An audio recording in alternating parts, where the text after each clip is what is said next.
and there will be gorilla shit all over down there. I'm white, you know? I'm white. I'm always sticking my hands in my vagina.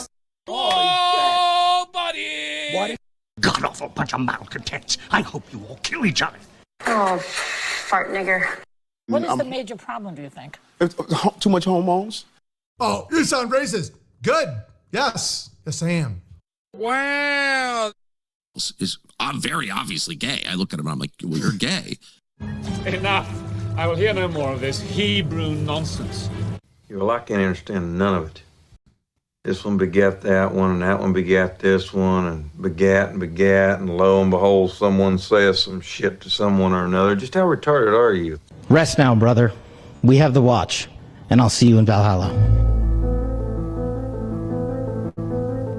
In certain extreme situations, the law is inadequate. In order to shame its inadequacy, it is necessary to act outside the law, to pursue natural justice. This is not vengeance. Revenge is not a valid motive, it's an emotional response. No, not vengeance. Punishment. Tonight we have a chance to say, yeah, you're right. We're too extreme. We're too wild. We're too out of control. We're too full of our own shit. Or we have a chance to say, hey, fuck you, you're wrong. Fuck you, we're right. Because you have all made it to the dance. Because believe me, this is the dance. Start the show.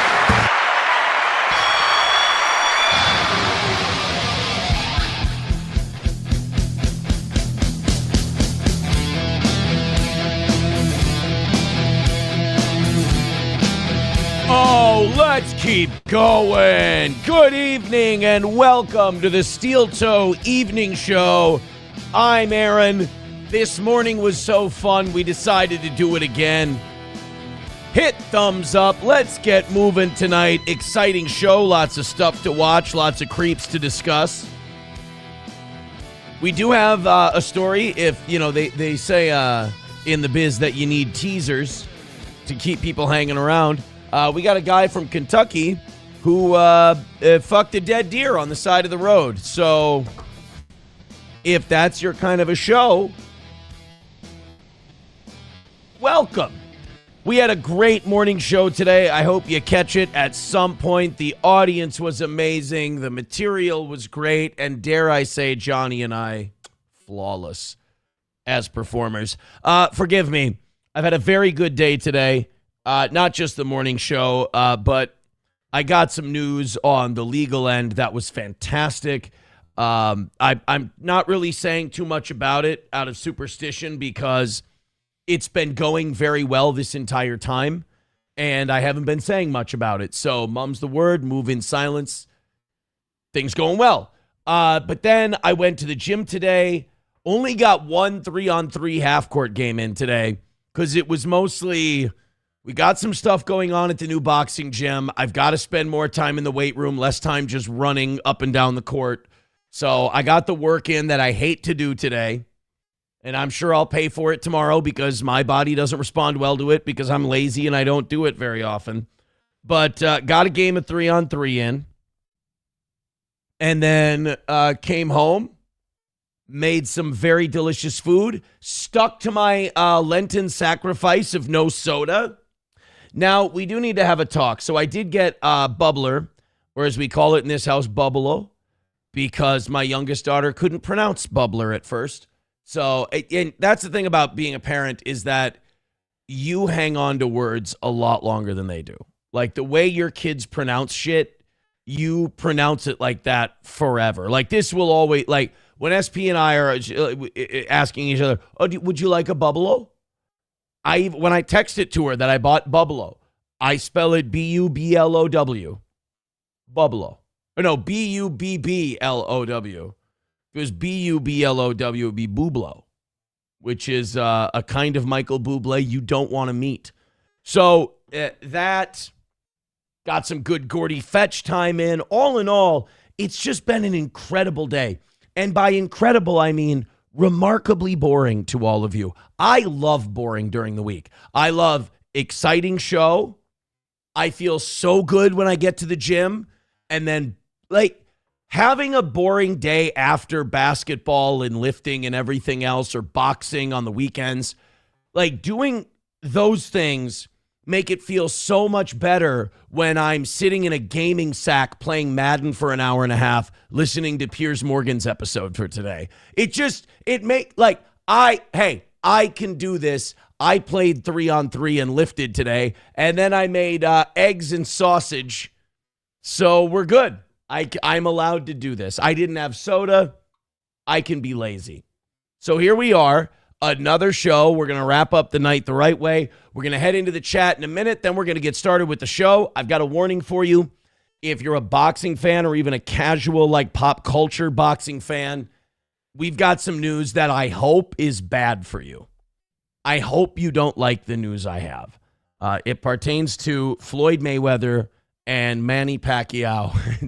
It's like a week or two after we talked about the potential of a Mike Tyson Floyd Mayweather thing. And when we were talking about that, we were like, guys, it's enough. Let's stop. It's over. Let's start the next phase of our life. A week and a half after I ask for that, what do I get? Hey, how about Pacquiao-Mayweather 2? I thought we settled it with Pacquiao-Mayweather 1. I thought we were good. Mayweather beat him comfortably, counterpunched him to death, neutralized his offense. It's better than Mayweather-Tyson. That would have been an absolute freak show, but it's just not a necessary fight. And then we got the Vince McMahon body cam footage. Vince McMahon, back when he got in that accident where he was going like 111 miles per hour, he looks out of it too. And look, he looks out of it because he crashed at 111. I get that, but when we watch this together, it's going to be further evidence that 80-year-olds should not be operating cars. In fact, I think if you took people's licenses away at 80, I'm sure there would be a small percentage. There would be some people who you're taking it away unfairly and they can still get around. But is it worth it to stop the ones who are clearly going to be a problem from being on the roads? We'll watch the McMahon thing. We'll learn more about it. And like I said, we also have, I don't know if you saw what's happening in the Middle East right now, but the USS Gerald Ford, one of our big super ships, is deploying to the Persian Gulf for possible operations with Iran. I can't remember if it's going to the Red Sea or the Straits of Hormuz, but either way, the USS Gerald Ford is over in the Israel-Iran area, and it's having some, how should we say, sewage problems. And we've got some video of that tonight. So, all in all, very busy show. Hit like, hit subscribe, hit follow, and let's get to it. McBuster starts it off throwing shade at Piers Morgan, of all things. McBuster says Piers is a limey cunt that is a plant trying to fool conservatives so he can take away our Second Amendment right. I like his show. I think that Piers Morgan is like the political Jerry Springer of our day. He just riles people up, gets them into fights. I wanted to grab a clip from today's Piers Morgan show, but I figured it probably wouldn't be on X. It wasn't that big of a deal. He had some lady on today that was like completely running cover for Prince Andrew. I don't think anybody clipped it from today. I don't think it was that big of a deal. But he had this lady on his show, and she was British. I'd never heard of her. And she was like defending the royal family and defending Prince Andrew, and said that everybody's being way too mean to Prince Andrew, and there's all this blood sport that's out for all the people on the Epstein list. And I'm like, oh, I'm sorry. Am I supposed to feel bad about that? Oh, these people aren't going to be happy until these people on the Epstein list are dead. And I'm like, well, you said it. I mean, but, you know, I'll let you know when you say something I disagree with. And she was like, Prince Andrew, and you can call him Prince Andrew, Piers, because the other way to say his name is way too long. And he's like, no, I can't call him I can't call him Prince Andrew because that's not his title anymore. He's not a prince. And it was like really passive aggressive, bitchy British fighting over the royal family. Kind of nice to see. Here, you know what? Answer. I'm if you brave. want to jump in before, I'm brave. I can find this. Grant, Lady Victoria. Is that her? Is it Lady Victoria? Stains their future. Without media coverage, the monarchy would simply disappear and be irrelevant and die. So my point being, well, hang on. Yeah. You can't treasonous acts of passing business. Is head of comms at the palace. I just feel like that is a huge conflict of interest. We're gonna zero suggestion. So this is the lady who like loves the royal family and like loves Prince Andrew and totally running cover for the Epstein files. And Piers, I think Piers hates the royal family. I do, or at least Prince Andrew, which is fine. He had anything to do with any of this. In fact, the photographer. They're arguing about some dick. Way higher. Andrew was actually not even an official diplomat. Here we go. Peter Mandelson's role, though, is accused of that. Nothing was ever proven. This is, more serious. Peter Mandelson's role, though, was way higher. Andrew was actually not even an official diplomat. It was more a sort of it was a role that he took on, but it wasn't official. I think it's a huge distraction. It wasn't like everybody's just really uncomfortable as this woman talks. They're looking down. This guy's scratching his ear because it's like, lady, like he's a pedo. Prince Andrew is guilty of all of these things he's being accused of, and she's like trying to cover for him. Like they don't even have proof that he did these things. It's like, well, they've got enough to charge him, and that's what the trial process is for. The trial process is for displaying the proof and convicting this asshole. Wait one second, let me talk. Wait a minute. This was a huge distraction from Keir Starmer and Peter Mandelson. Victoria, you can't say these things without correction. He was an official government trade envoy. He may not have been a member of the British cabinet like Mandelson, but he was an official trade envoy. And I think that's the key. I want to see if I can find the part where he calls him Mountbatten and she says you don't have to do that. Like she's literally heartbroken that a member of the royal family, not because of the victims of Virginia Giuffre or anyone like that. She's sad that bad things are happening to Andrew. Him coming out of the police station has gone around the world as one of the most shameful images of a royal in history. What are you hearing about him and how he is? First of all, I think that the photographer, taking fuck it, I can't find it. It's all right. It's worth checking out. Like I said, nobody clipped it. It didn't come out of anything. I just decided on a whim to go see if I could find it. But, ew. I don't know who Lady Victoria is. I'm not familiar with, I don't know any of these fucking British people. But she was awful. She was terrible. Like, ugh. And by the way, Mandelson's been arrested. Like, they've arrested Peter Mandelson, and he's going to face trial. So you've got Prince Andrew, you've got Mandelson. I think Keir Starmer and his government have lasted longer than I thought they would in this whole thing. So you've got Mandelson, Prince Andrew, and then Piers was interviewing Nancy Mace today. And he asked Nancy Mace straight out. He just said, do you think we're going to see arrests and people prosecuted? And I really appreciated this honesty out of Nancy Mace. She's like, honestly, Pierce, no, I have no faith in our justice system. And that's a Republican congresswoman who was probably very supportive of Trump. And she's just throwing in the towel, as she should. She said, I don't have faith in our justice system. I don't have faith in the Justice Department to round up or investigate or take out any of these people. We're on our own, basically, is what Nancy Mace said. And then, our FBI came out a couple weeks ago and said, there was no ring. There was no trafficking ring. We see that clearly in the files. It's just like, it's the worst gaslighting attempt of all time. It's like, there's plenty of evidence in those files that there's a human trafficking ring. Brian says, name one positive thing that the British royal family has ever done. I can't. I don't give a shit about the royal family. I'll tell you this. I think the British royal family historically has done one thing that's incredibly terrible to Europe and Christianity and everything else, and that's they broke off with the Catholic Church because fucking Henry VIII was a cunt and wanted to keep divorcing bitches. So I would say, I'm going to say that the Anglican Church breaking off from the Catholic Church is one of the most destructive things the royal family's ever done. St. Caesar says Keir Starmer should have resigned when he ran out of the House of Parliament. No coming back from that. I can't believe he's survived this long. Keir Starmer. Let's see the news. What do they got on him today? Hints that UK ready to hit back at US as Donald Trump tariff row escalates. Tariff deals, tariffs.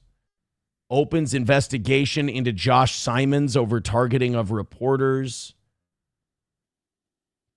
Phillipson vows inclusion for send children amid concerns over support reforms. So, yeah, nothing. People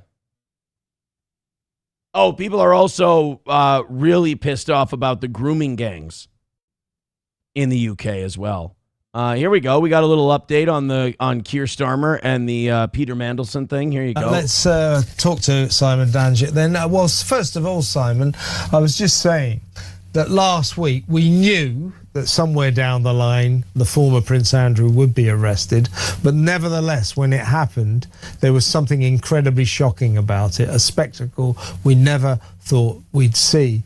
Well, I don't think it's an exaggeration to say our reaction to seeing the great Lord Mandelson. Hey, when he's involved in a pedophile trafficking ring, we don't have to call him great. I mean, I understand Lord, because that's like a title they bestow on you, but great, we don't have to go with great. A high-flying political figure of the past 3 or 4 days. And all these media people are sucking off all of these Epstein Files people, and you watch it and you go, how can they do that? Do they not know how bad this looks? A lot of these media people owe their jobs to the connections they have to these monsters, and they're worried that even now at their weakened state, that if they bite the hand, they're out, they're done.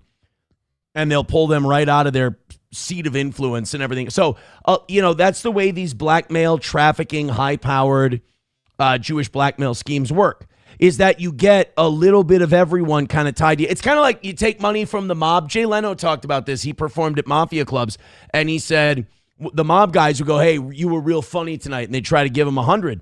He was a struggling comic back in the 70s. $100 bill was a shitload of money. And he would tell them, he'd go, no, thank you very much, but I'm just glad you enjoyed the show. The club pays me.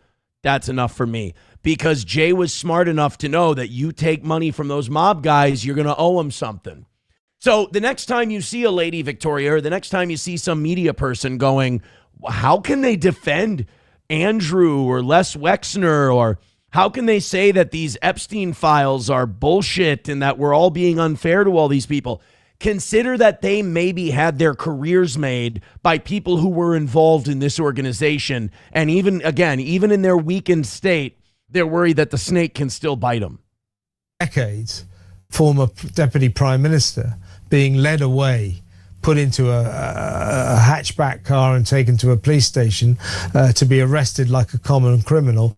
That also is a phenomenal and unexpected sight to see. Kind of shocking. Your reaction? And how is it that the UK became more based than us? Like, they're arresting their lords and they're arresting all their people, and they're at least facing charges. Whether or not they go to prison over it, who knows how much weight those Epstein files hold.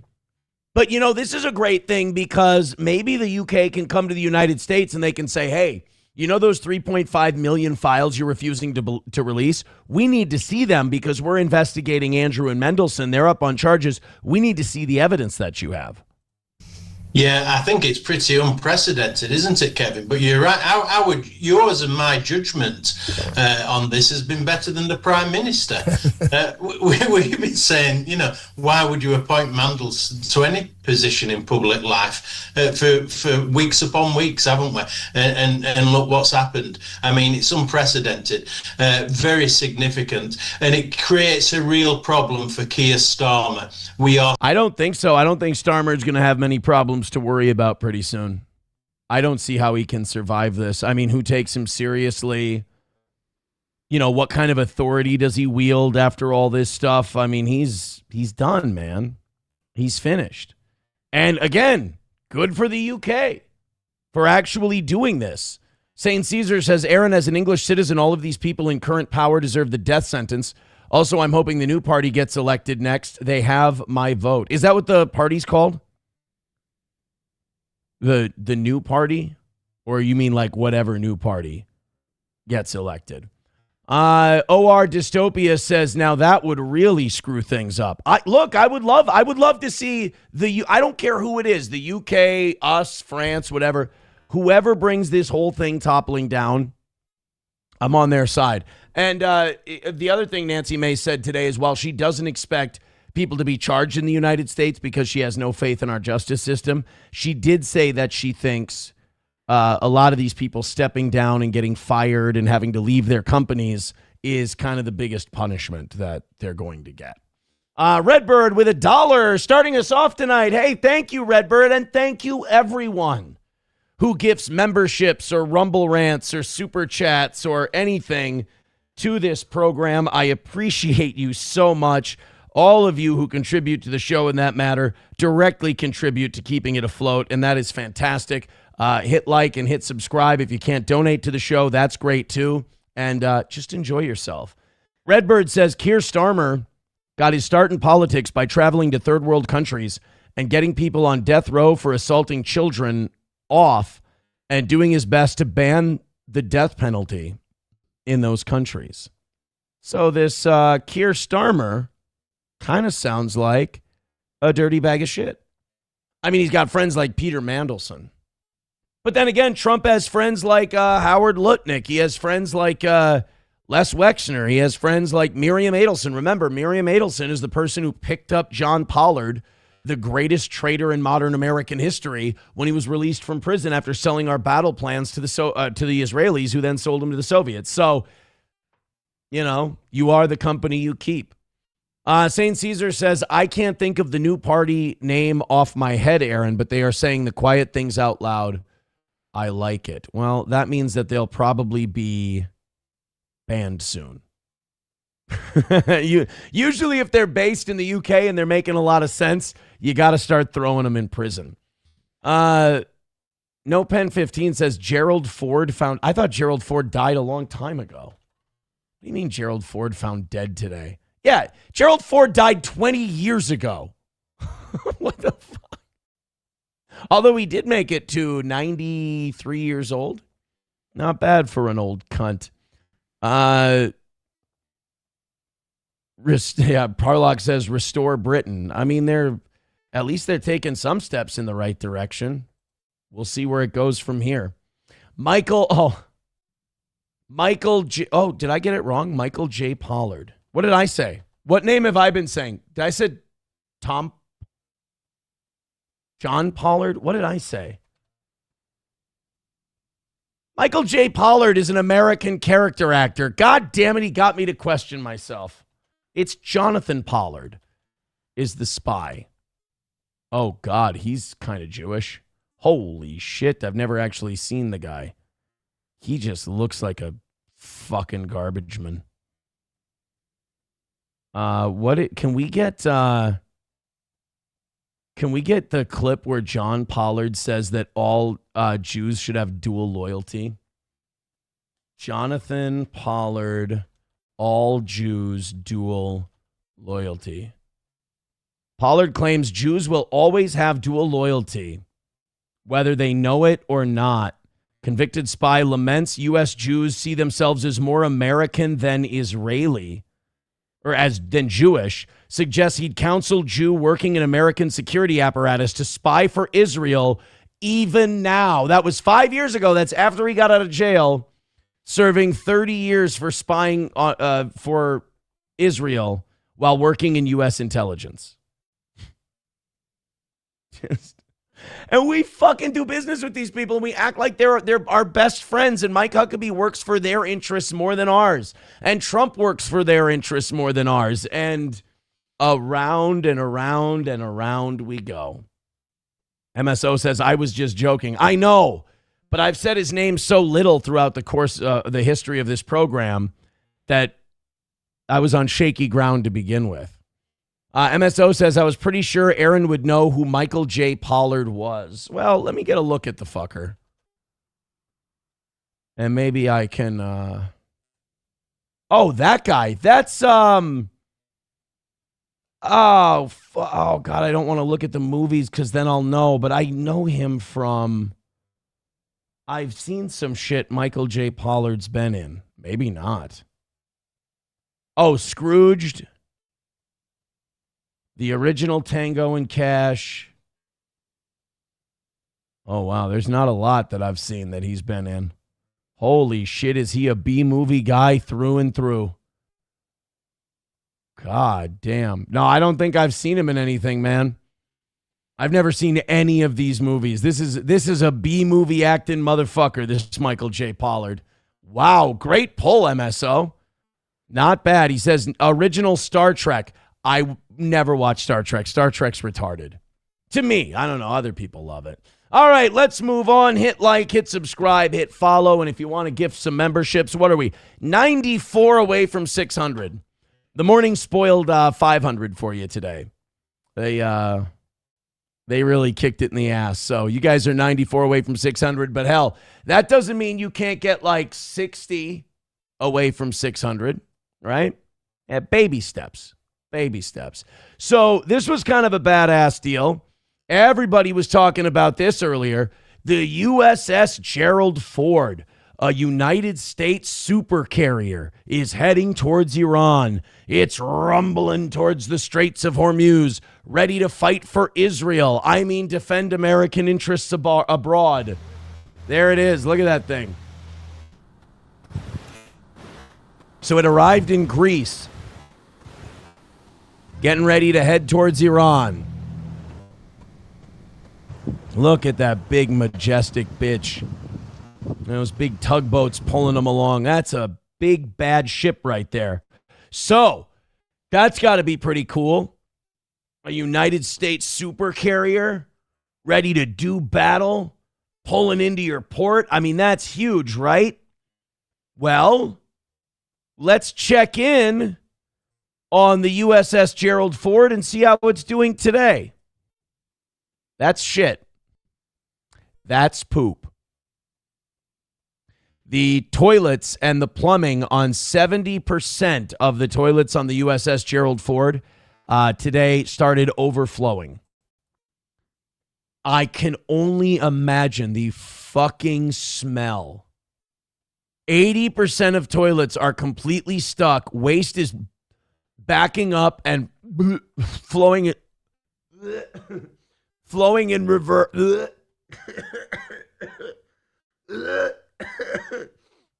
Oh, because I can smell it. Because I had clogged pipes in the upstairs bathroom that I fixed this weekend. And I told the kids, I said, because you've been putting so much dirt and glue from your slime that you make and stuff down the drain that you're not supposed to, and it clogged up this drain and it's been building up, that it formed this thick black, it wasn't even sludge, it was almost solid. I took off that middle pipe, the one between the P-trap, where it connects with the P-trap and the back pipe. And I took that one off, that little kind of U-shaped pipe, and as soon as I took it off, I can still smell it. You know, like when an RV hasn't been emptied in a while and it backs up and you can smell that shit smell? So I had that. I ran the hose through it to try and push that shit through. Like I just ran, because I wasn't going to run it inside. So I'm running the water through it, and it finally breaks up that block, and this big black, like this bubble of shit, and it just reeked something awful, came out of the pipe and just. So I told the kids, I said, we're gonna get a new P-trap train. And I said, to teach you guys a lesson about the stuff you put in the drain and how not to do that, I said, it is going to come out of your allowances, the money that you have. And we looked it up, and it's like $10. So it ended up costing each of them $3. But they put their money down, and the sink is fixed. And, oh, I never want to see or smell anything like that again. It was just, it haunts my dreams. So when I see this going on the USS Gerald Ford, it's fresh in my mind. You know, oh God, we got more of them. We got more Oh, those dirty, rotten fuckers. There's another one of those that said, yeah, see, look at this. 4 hours ago, $13 billion aircraft carrier USS Gerald R. Ford reportedly flooded with shit. And then it got community noted. The attached videos are from 2023 and not related to current Gerald Ford reports. One shows a city sewer. So the USS Gerald Ford is overflowing. But those videos are not from the Gerald Ford overflow. Okay. Well, shit. Literally. Gerald Ford is the largest and most expensive aircraft carrier ever built. It's powered by 2 nuclear reactors, which means it can operate for more than 20 years without refueling and has virtually unlimited range. This allows it to stay deployed anywhere in the world for long periods without depending on fuel supply lines. It can support over 75 aircraft, including fighter jets, electronic warfare aircraft, early warning planes, and helicopters. Like a small floating air force. So there are plumbing problems on the USS Gerald Ford, but like this video is not one of them. Oh, look at that though.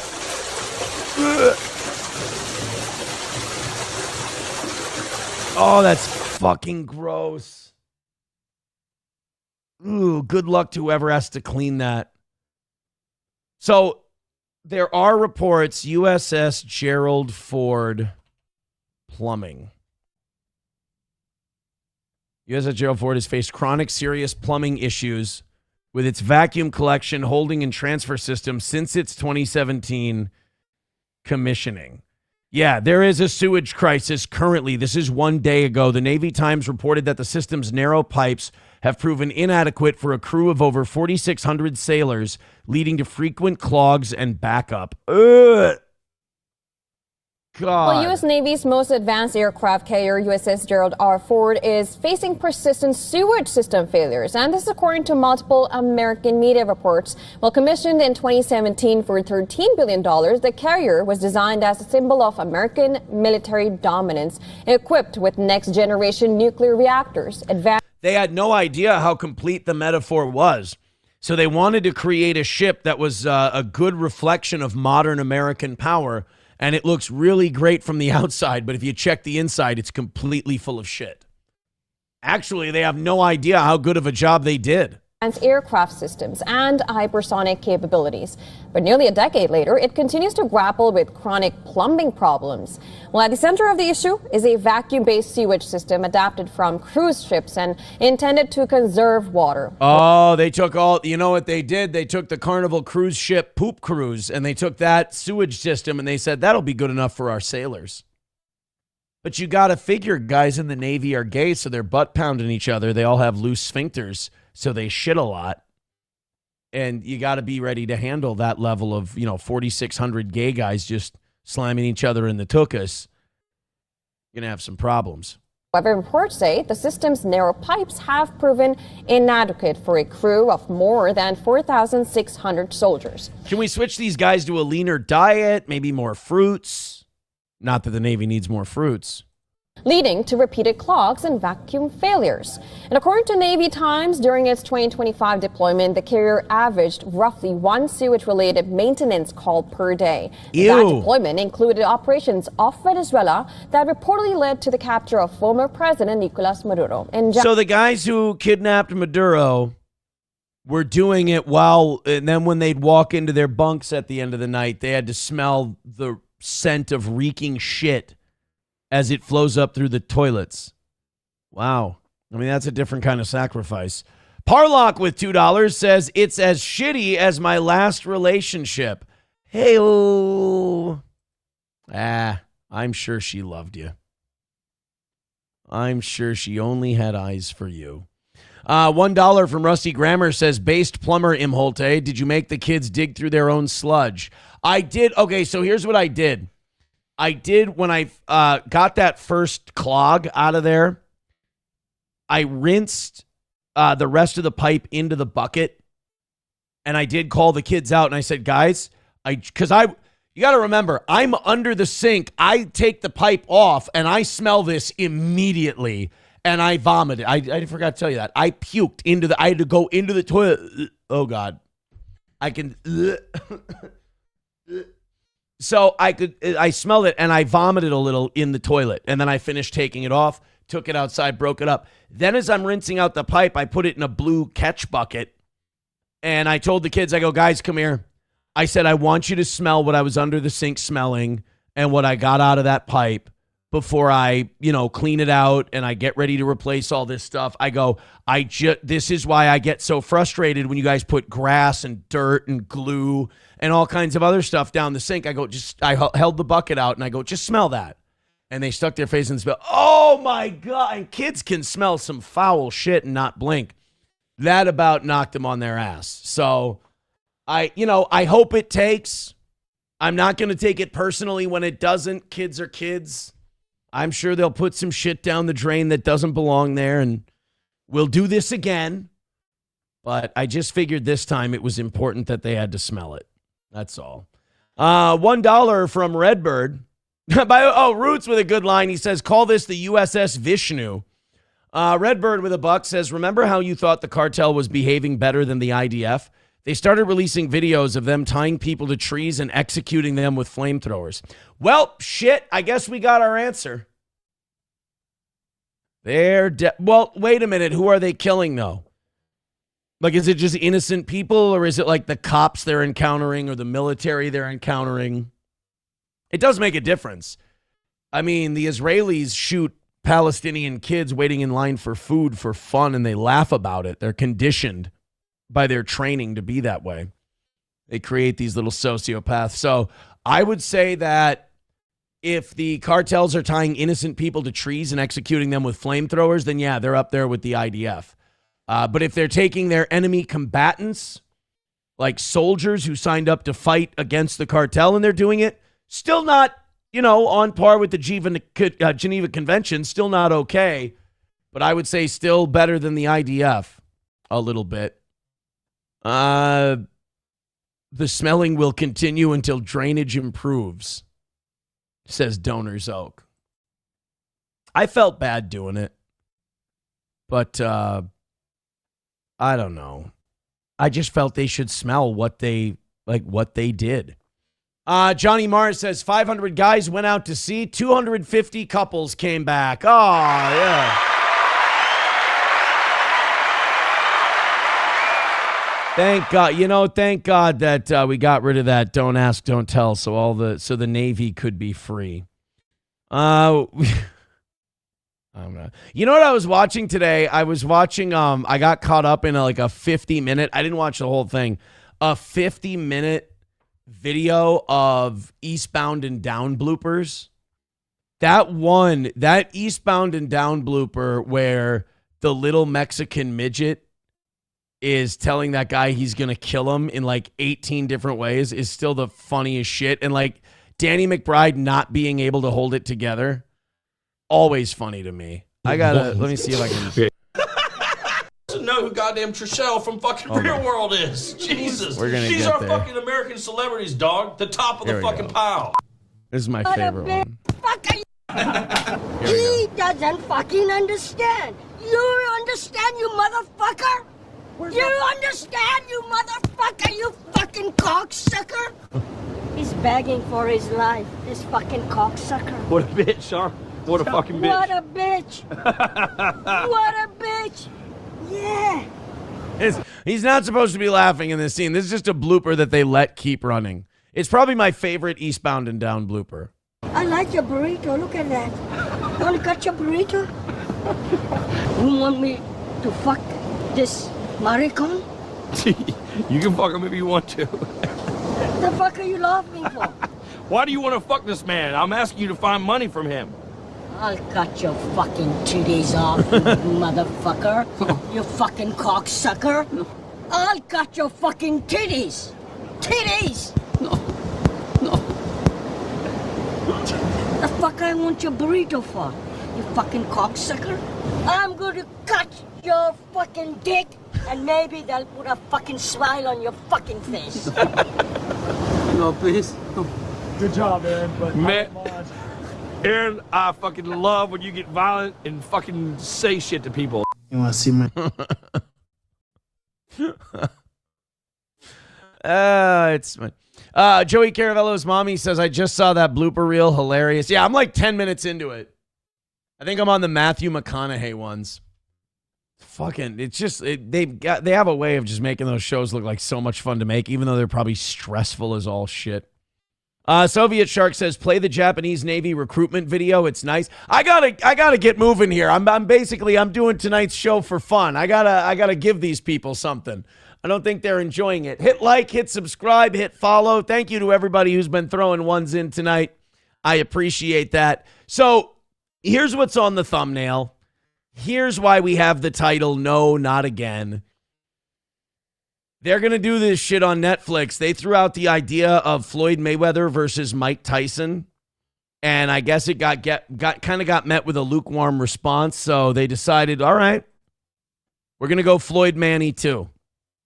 In Las Vegas, in the Sphere, live on Netflix, Manny Pacquiao versus Floyd Mayweather, the rematch. Now, this is going to sound weird, but hear me out. I think Manny Pacquiao has a better chance in the rematch than he did in their first fight. The reason is this.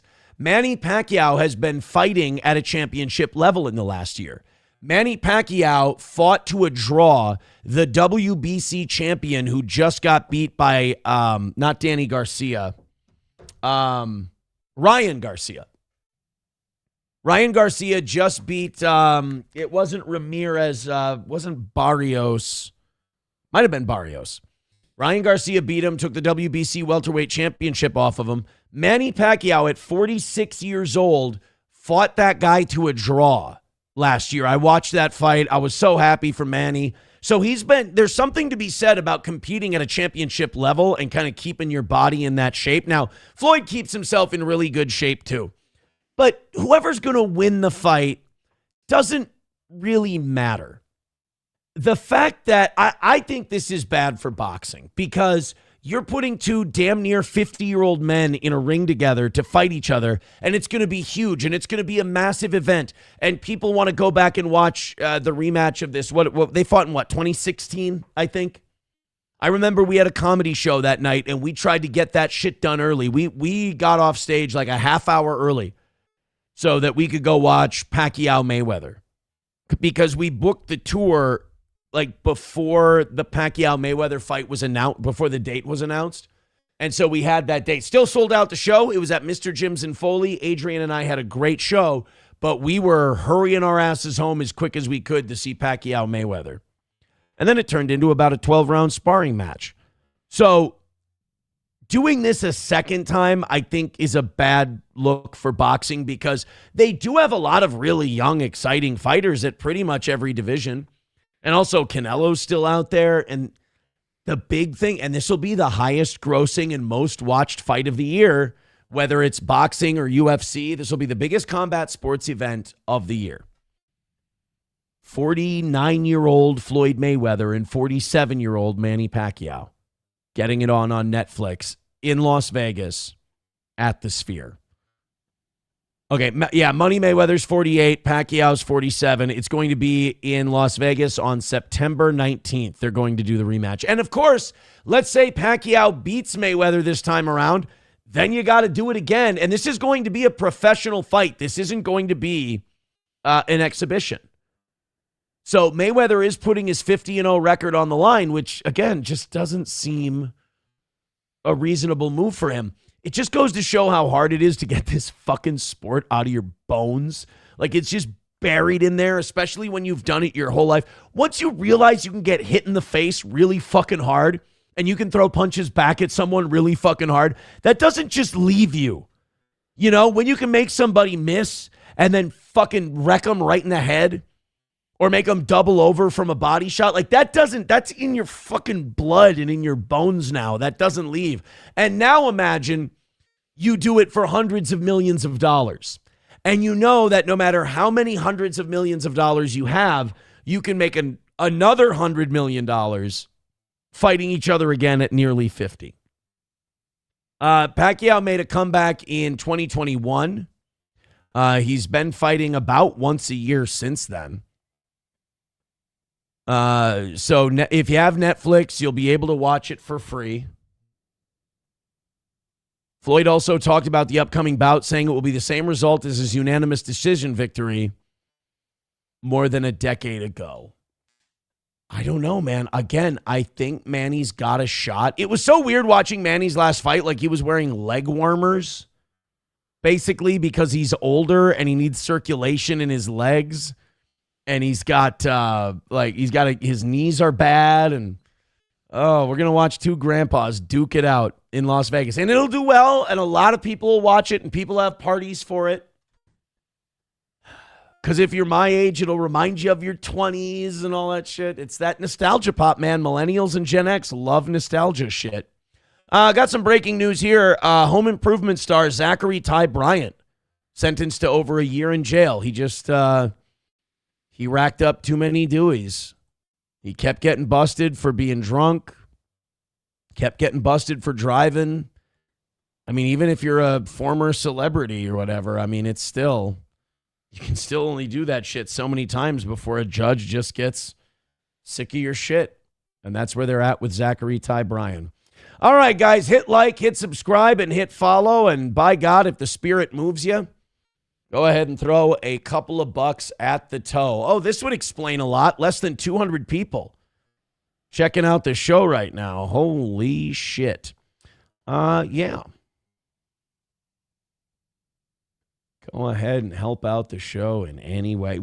I mean, look, especially the morning show, like Thursday was amazing. Monday was amazing. So I'm not going to get my mood down. I've had a good day today. I'm not going to get my mood down. Shit. Let's go to the next thing. Let's see if I can wow you with something here. Have you been following this Tony Gonzalez thing? Not the former tight end of the Atlanta Hawks. He's a congressman. And I think he's a Republican congressman. And even other Republicans are saying, like, dude, you got to go. You got to get out of here. Lauren Boebert recently said that he has to resign. Some text released from this Tony Gonzalez. He was talking dirty and asking for nudes from one of his staff members, an aide of his. Now, very recently, this aide killed themselves. And so now people are looking into her phone. They're looking into what happened. And now they're starting to find some dirt on this Congressman Gonzalez.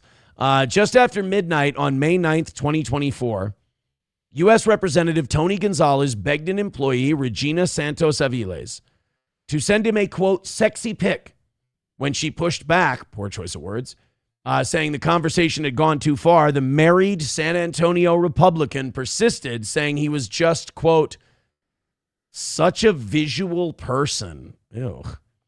Santos Aviles, Gonzalez district director in Uvalde, died in September of last year after lighting herself on fire. Holy shit, you really want to go.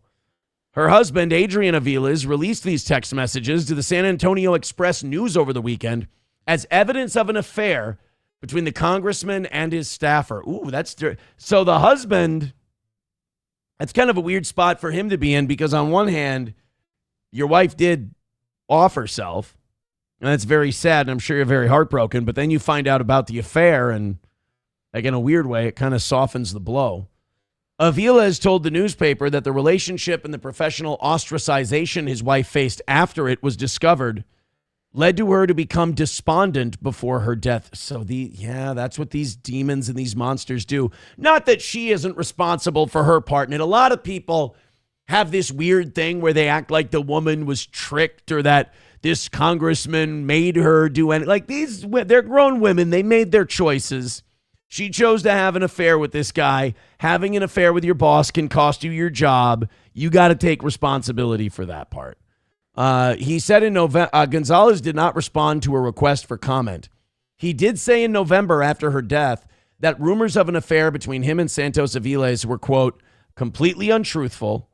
But as more evidence has emerged over the last week, he has sidestepped direct denials, instead accusing Aviles of trying to blackmail him and blaming his opponent in next week's primary, Brandon Herrera. Isn't that the gun guy, Brandon Herrera? For politicizing the issue. Gonzalez has also called for the full police report related to Santos Avila's death to be released. Uvalde officials provided the report to the Texas Tribune on Monday. This must be a really close primary because, I mean, to drag a dead woman's memory and a dead woman's texts and all this shit out into the public, I mean, that's kind of fucking gross. Gonzalez is, according to the report, Santos Aviles told responding officers that she set herself on fire because her husband was romantically involved with her best friend. So this is just a marriage full of cheater. Like, everybody's fucking and sucking everybody in this little ring that we got here. The couple had been estranged for several months after, quote, Regina's supposed affair had strained the relationship, a friend told the detective. So, all right, so now the picture's becoming clear. She's fucking the congressman. He finds out, or she tells him. They split. He started fucking her best friend. Oh, this guy's cold. This guy is cold-blooded. No wonder he doesn't give a shit about releasing her text messages to the newspaper and stuff. He does not care at all. He hates her, probably. And then he starts hooking up with her best friend. This is tawdry. Oh, no, this isn't good. She and Aviles shared an 8-year-old son. Well, that part sucks. Now, Gonzalez, the congressman, he's married with 6 kids and represents the 23rd Congressional District, which is Texas's largest. It stretches across the southwestern border and into San Antonio. He's facing a tough re-election bid as Herrera, the gun rights activist and YouTuber, I'm familiar with that guy, takes another swing at the seat after almost unseating Gonzalez in 2024. Well, if Brandon Herrera is pro-releasing the Epstein files and Gonzalez is clinging on to Trump, maybe Herrera can make a go of it. In ads and on social media, Herrera has hammered Gonzalez for having a taxpayer-funded affair with a married staffer, which led to her death by self-immolation. Ooh, that is a brutal way to put it and 100% factual. Herrera has also said Gonzalez should step down and rebuff the congressman's claims that he is using Santos Aviles' death to score political points. I mean, yeah, he is, but that doesn't make it not true. Is he using this woman's suicide and your affair with her as a way to score points in your race? Yes. Did you do all of the shit he's accusing you of? Absolutely.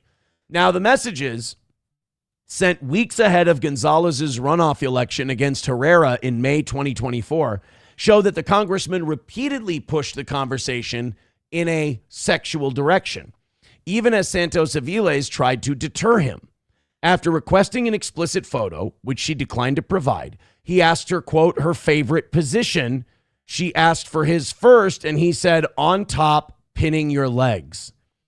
This is going too far, boss, she replied. He continued to push, but eventually the conversation turned to setting up an in-person liaison. 2 days later, the pair were alone for several hours at a cabin owned by a former staffer's family. Just a few weeks later, Aviles discovered the affair between his wife and her boss. He used her phone to send a group text to Gonzalez and 7 members of his staff, identifying himself as Santos Aviles, soon-to-be ex-husband, and announcing the affair. Yeah, he was pissed. He was mad. He has a right to do that. You might think that's a dirty move, and that might be a scandalous move, but I think he's well within his rights. Gonzalez and the rest of the staff then began to ostracize her and try to get her to quit. Aviles told the newspaper, well, first of all, if the affair is found out, don't you have to cut her loose no matter what? It looks really bad. He should have to step down from Congress, and she should, well, obviously she'd lose her gig because he wouldn't be a congressman anymore. But, I mean, she's not the only one who should get punished. Aviles and his wife separated after the affair came to light, and then he's a cold-blooded motherfucker, and he started banging her best friend. She was struggling with alcohol and threatened self-harm, including an incident where she called Aviles while pointing a gun at her head.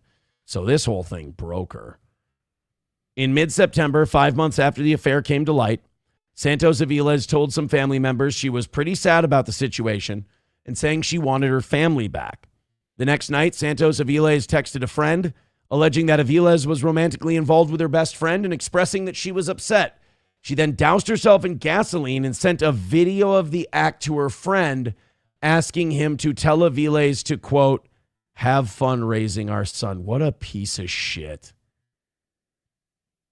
I mean, to do that when you have an 8-year-old, but also to send video of it to someone and traumatize them that way. Oh, fuck her. And fuck him too. Not the husband, the congressman. This is him, Tony. I was so happy when this wasn't the tight end, Tony Gonzalez. This guy can burn. I don't give a shit about him. Looks to me like Brandon Herrera might be winning his primary, though. Yeah. I think that might be a win for old Brandon Herrera. Let's go to $1. A lot of $1 tonight. Thank you guys for all of your generosity. Everybody contributing any amount of money is great. It's fantastic. I appreciate everybody who donates a couple of bucks and helps this show stay on. I'm really hoping that very soon we can have some great news and this portion will all be but a bad memory, right? Hulkamasha baby with $1. Thank you so much, buddy. Appreciate that so much. Thank you for your contribution. He says, yes, Brandon is the gun YouTuber. And 2 years ago, they were in a runoff election and Brandon lost by like 400 votes.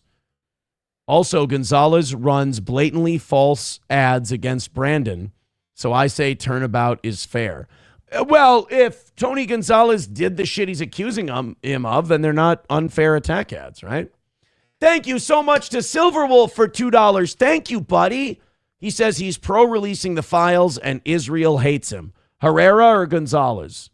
191 Redbird. Thank you for the $2. Thank you so much, guys. He says Brandon lost by less than 400 votes last time. Well, I think he's got it this time. Put it this way, if you can't beat this guy now, you ain't never going to beat him.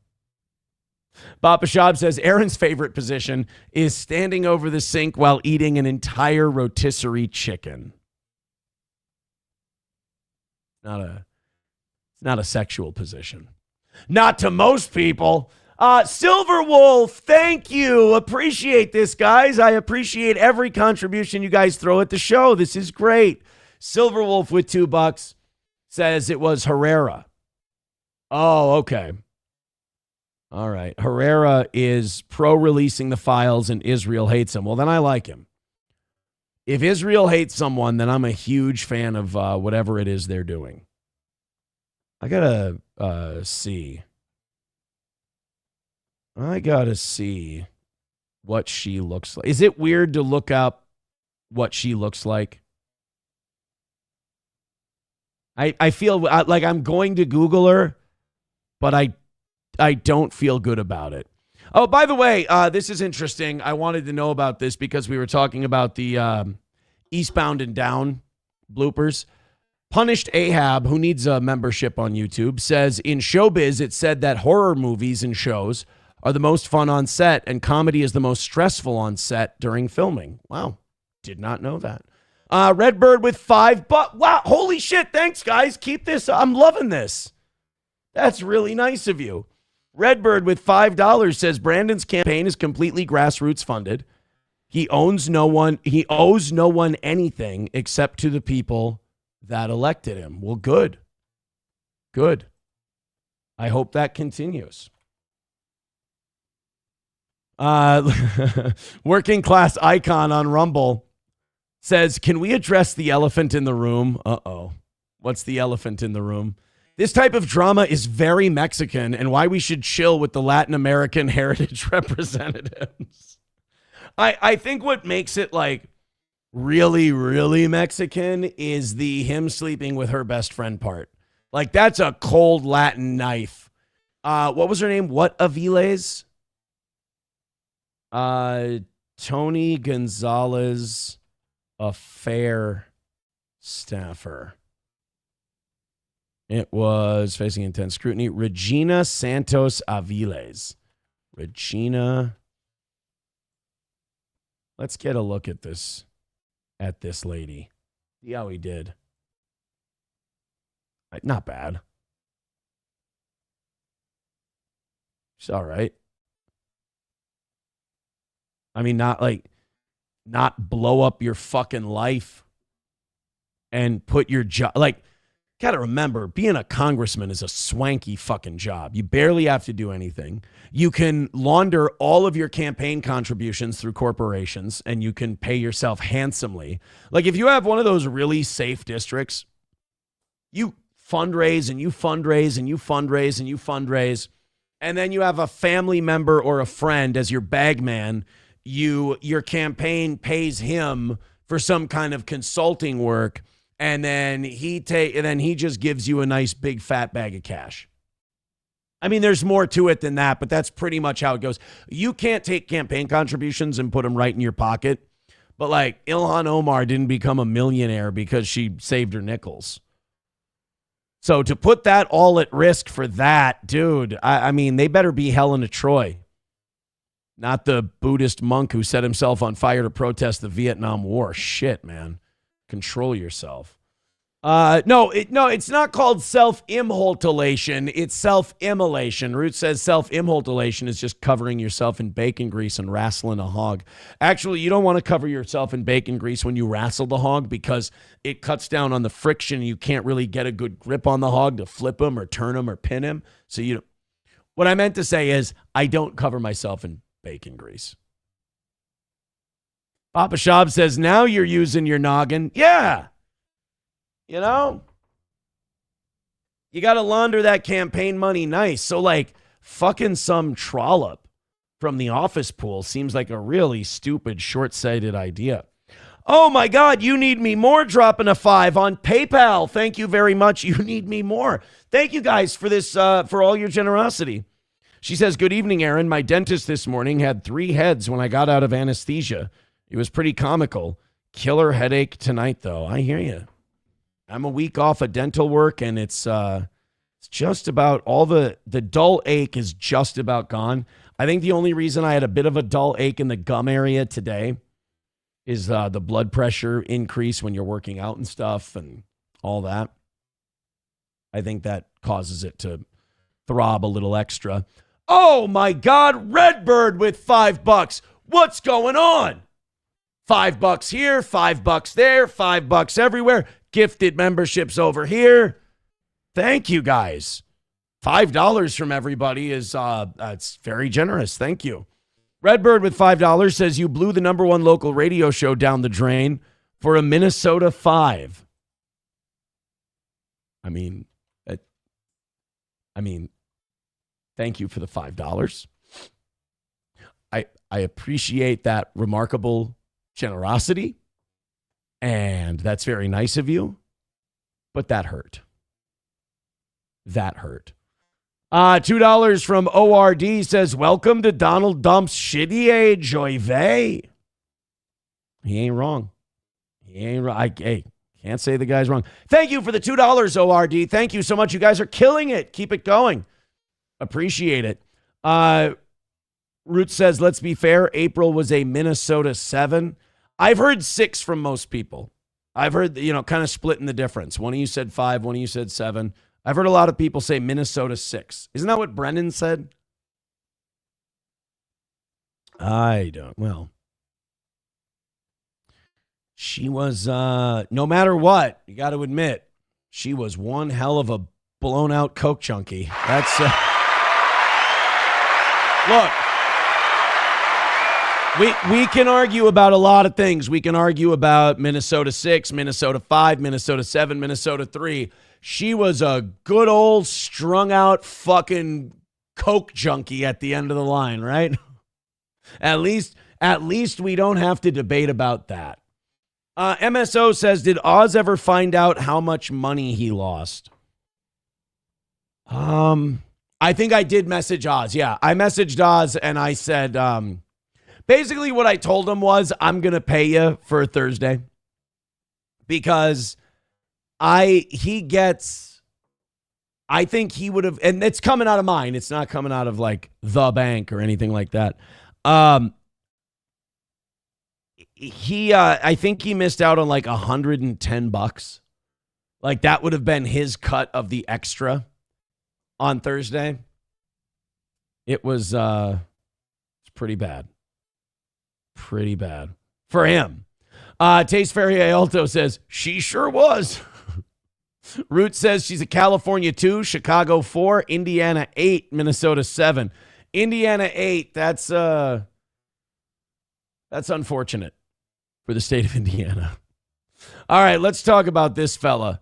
All right, here's what I want to do. I'm going to show you guys the photo.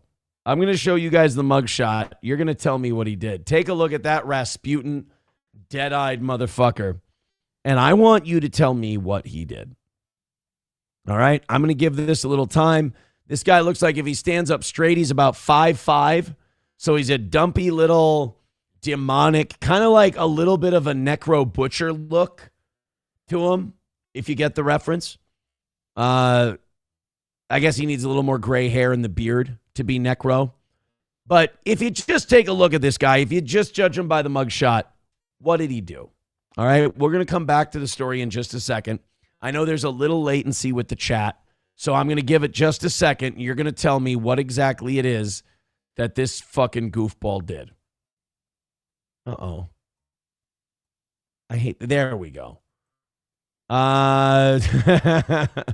Brian says he fucked an animal or child or a dead body. All right, that's a guess. Pelusier says, I don't get the April hate. She was decent before the night of the comedy show. You guys flowed nicely together. Well, look, I mean, you got to laugh at your mistakes and you got to laugh at your past. It's just, it's part of the deal. It's nothing personal. It's just making jokes about things that the audience knows. Sandy Squatch says, is that Corey Adam? No, it's not. It's not Corey. That's a good point. It's not Corey Adam. Sandy says, punch someone for a sandwich. No. Donor's Oak says, it's sexual. Whatever it is. All right, let's go ahead and find out what old Alan Osborne did. Oh no, we got a video version of this story. Oh, this is so wrong. We're totally doing it. This is gross. All right, let's find out what Alan Osborne did. We'll find out together. Oh, God damn it. Out of Central City, where tonight with a disturbing development out of Central City, where a Davis County man is behind bars facing charges of sex crimes against animals. Okay. Sex crimes against animals. Now we've got to boil it down to what kind of animal? What was the setting? How bad was it? Go ahead. According to the Central City Police Department, a driver called 911 after seeing a man identified as Alan Osborne, who appeared to be having sexual intercourse with a dead deer on the...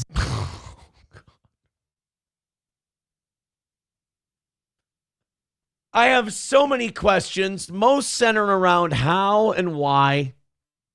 Don't spell out the how. These are, by the way, all the questions I have about this story are completely rhetorical. None of them need to be answered. We've all been hard up. We've all been through dry spells. I mean, hell, this morning, Roots was telling us how he had a thing for goth girls back in the day. So we've all changed our standards from time to time. But I will be damned if I've ever been in a position where a bloated deer carcass looked better than my right hand ever at any point in my life. Side of a road. Officers found the man covered in the deer's blood and fur.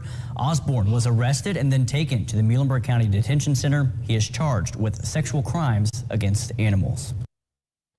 I mean, I guess thank God Kentucky has laws against sex with animals. I wasn't sure. So there's a silver lining in this dark cloud.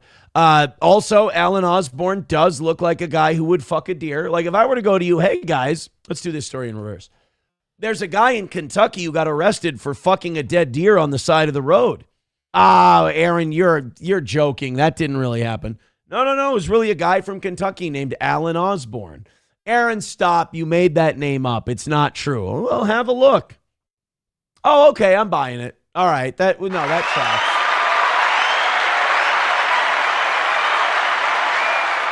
in fairness, he does have a look on his face of a man who knows that it's wrong to fuck a deer and that he knew this was a high-risk gamble and that it could end this way, and he's truly ashamed of it.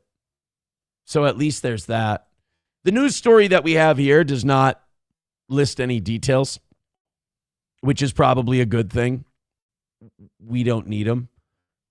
He was covered in deer fur and deer blood. Oh, he's got like those little whitetail furs hanging out of his zipper when the cops come to see him. Oh, shit.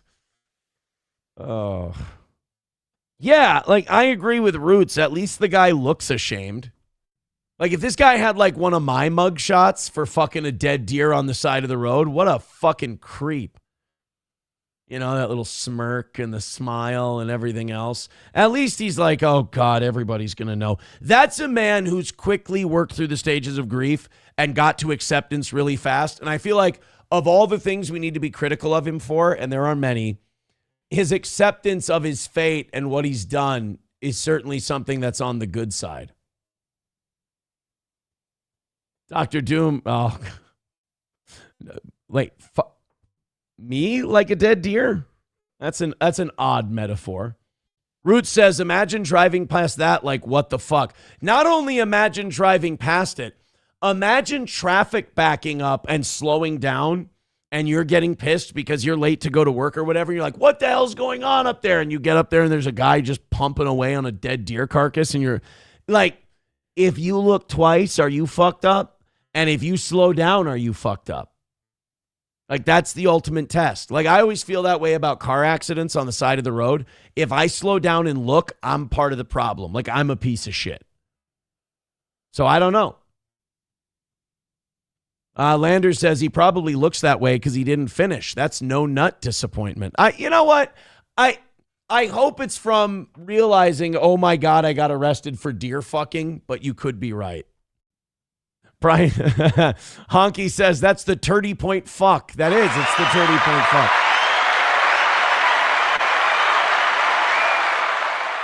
Brian says, was he holding on to the deer antlers while doing it? Now, see, you know, that part where I said I had a lot of questions about this story, that was not one of them. All right, that right there. Plus, if he's holding on to antlers, that makes him gay. And in my opinion, that makes it worse. Like, it's bad enough you got caught fucking a deer, but you got caught fucking a deer and you're gay now. Ew. You're fucked up on a long list of levels. $10 from Redbird. Wow. Thank you guys very much. $10. Fantastic. I'm loving this vibe. I appreciate you guys.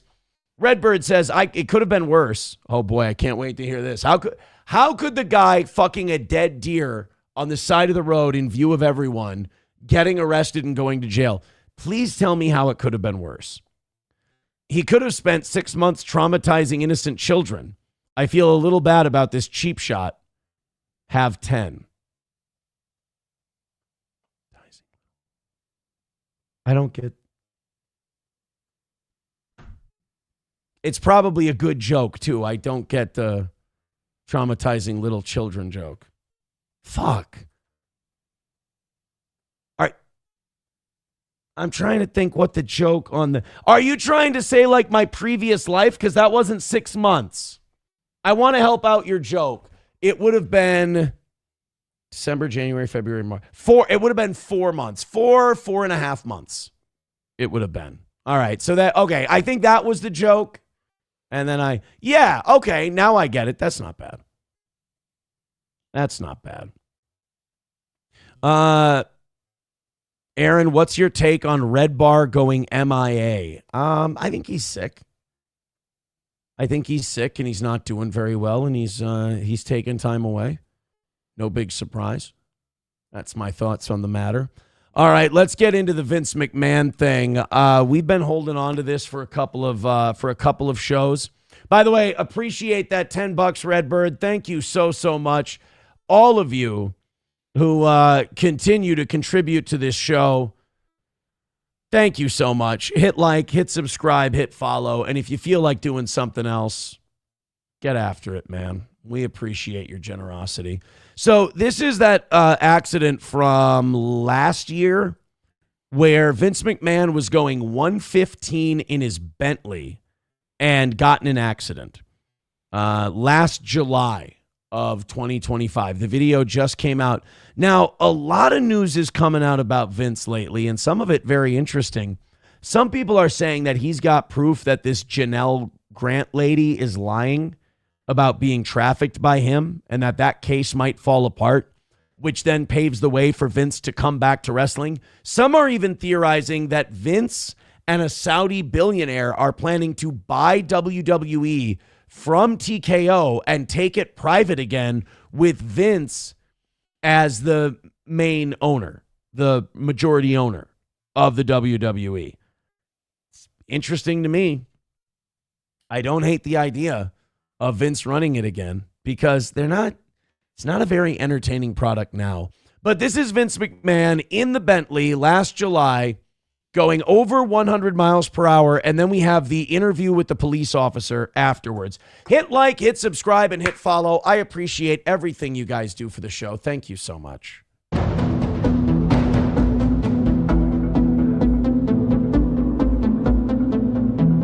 So there he goes. He's really speeding up now. Like, he's really cruising. Joyriding in his Bentley on a nice summer day. Then all of a sudden, here's a car up in front of him. See this one here? He tries to get over, just whoop, swiped him, boom, into the guardrail. You hit anything going 115. I don't care how expensive of a car you got. Shit's going flying. So now he goes off to the side of the road. Officer pulls over. Rear-ended a Beamer. You're fucking pissed that your Beamer got rear-ended. You get out to find out who it is. It's fucking Vince. You get out of here. You shouldn't have been in that lane. You should have pulled over. Now you're going to pull over and lay in the ditch, and I'm going to shit on your chest. And then I'm going to call in Brock Lesnar, and he's going to shit on your chest. You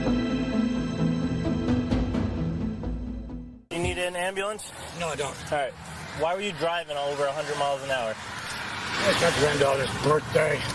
I got to get this the next exit. Right. Did you see me trying to catch up? Why are you driving 100 miles per hour? It's my granddaughter's birthday. By the way, that is an 80-year-old man's arm. Fuck. Vince is still jacked. You behind you? I didn't see that. I saw lights, but it didn't look normal. All right. Yeah, I'm trying to catch up to you, and you keep taking off. Oh, no. I'm not trying to outrun you. I know. I understand that, but that's why I was very confused. Not trying to outrun you. You're just driving like a fag. Try to keep up, kid. It's your first day out of the academy. You're fired. It's wild, right? Like, that guy's got to know who he just pulled over. He's got to know that that's the guy who created most of his childhood memories. Right? Because it wasn't except the Chris Benoit thing. Like you were running. It was just like you almost hit, I think, 115 miles an hour. All right, and then you just hit someone because you weren't paying attention. Were you looking at your phone? No, I'm trying to drive. No, I'm not looking at my phone. The person was right in front of you. No, I'm trying to drive. I'm going 115, you dumb bag of shit. It's hard not to hit people when you're going that fast. They shouldn't have been on the goddamn road. There's got to be a reason you hit him. No, I haven't been driving my car and God knows how long. I thought he was Jeff Jarrett. That's why I tried to sideswipe the motherfucker. I thought it was Tony Khan. It was right in front of you. You went straight at it at 100 miles an hour.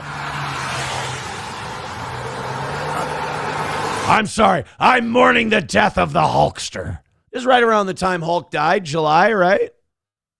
I was mourning the death of Hulk Hogan. In my mind, Vince is just always talking like that, no matter what he's doing. I'll carve the turkey at Thanksgiving. Who wants a drumstick? He doesn't have a normal speaking voice. I heard that your car died in the parking lot. It's probably something to do with the alternator. I'll have the Undertaker fix it. It'll be the Undertaker on your alternator. I'm just making sure you're not having a medical condition or anything. Do you need an ambulance? No. You're gonna need an ambulance for foot up your assitis. You smart-talking whippersnapper. All right. Is this your registration? Is your license in here? No, it's in my pocket. All right.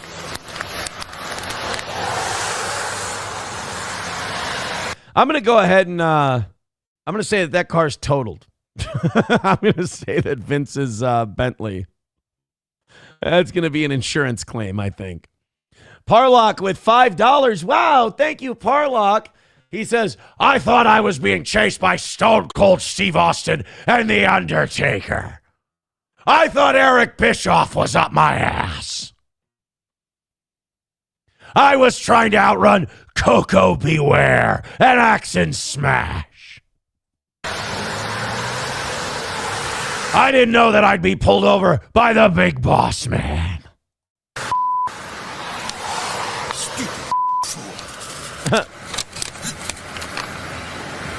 I've driven this car quite some time. It's fast, I'll tell you that. Yeah, too fast. I'll always love Vince. I don't care if he shit in that lady's mouth. I love Vince McMahon. After his probation's up this year, after his 1 year of probation's up, he'll have the charges dropped. Nice, Vince. Is that all they have of the Vince McMahon car accident footage, though? Come on. Yeah, that looks like all they've got. Vince McMahon accident body cam footage. Oh, wait, is this...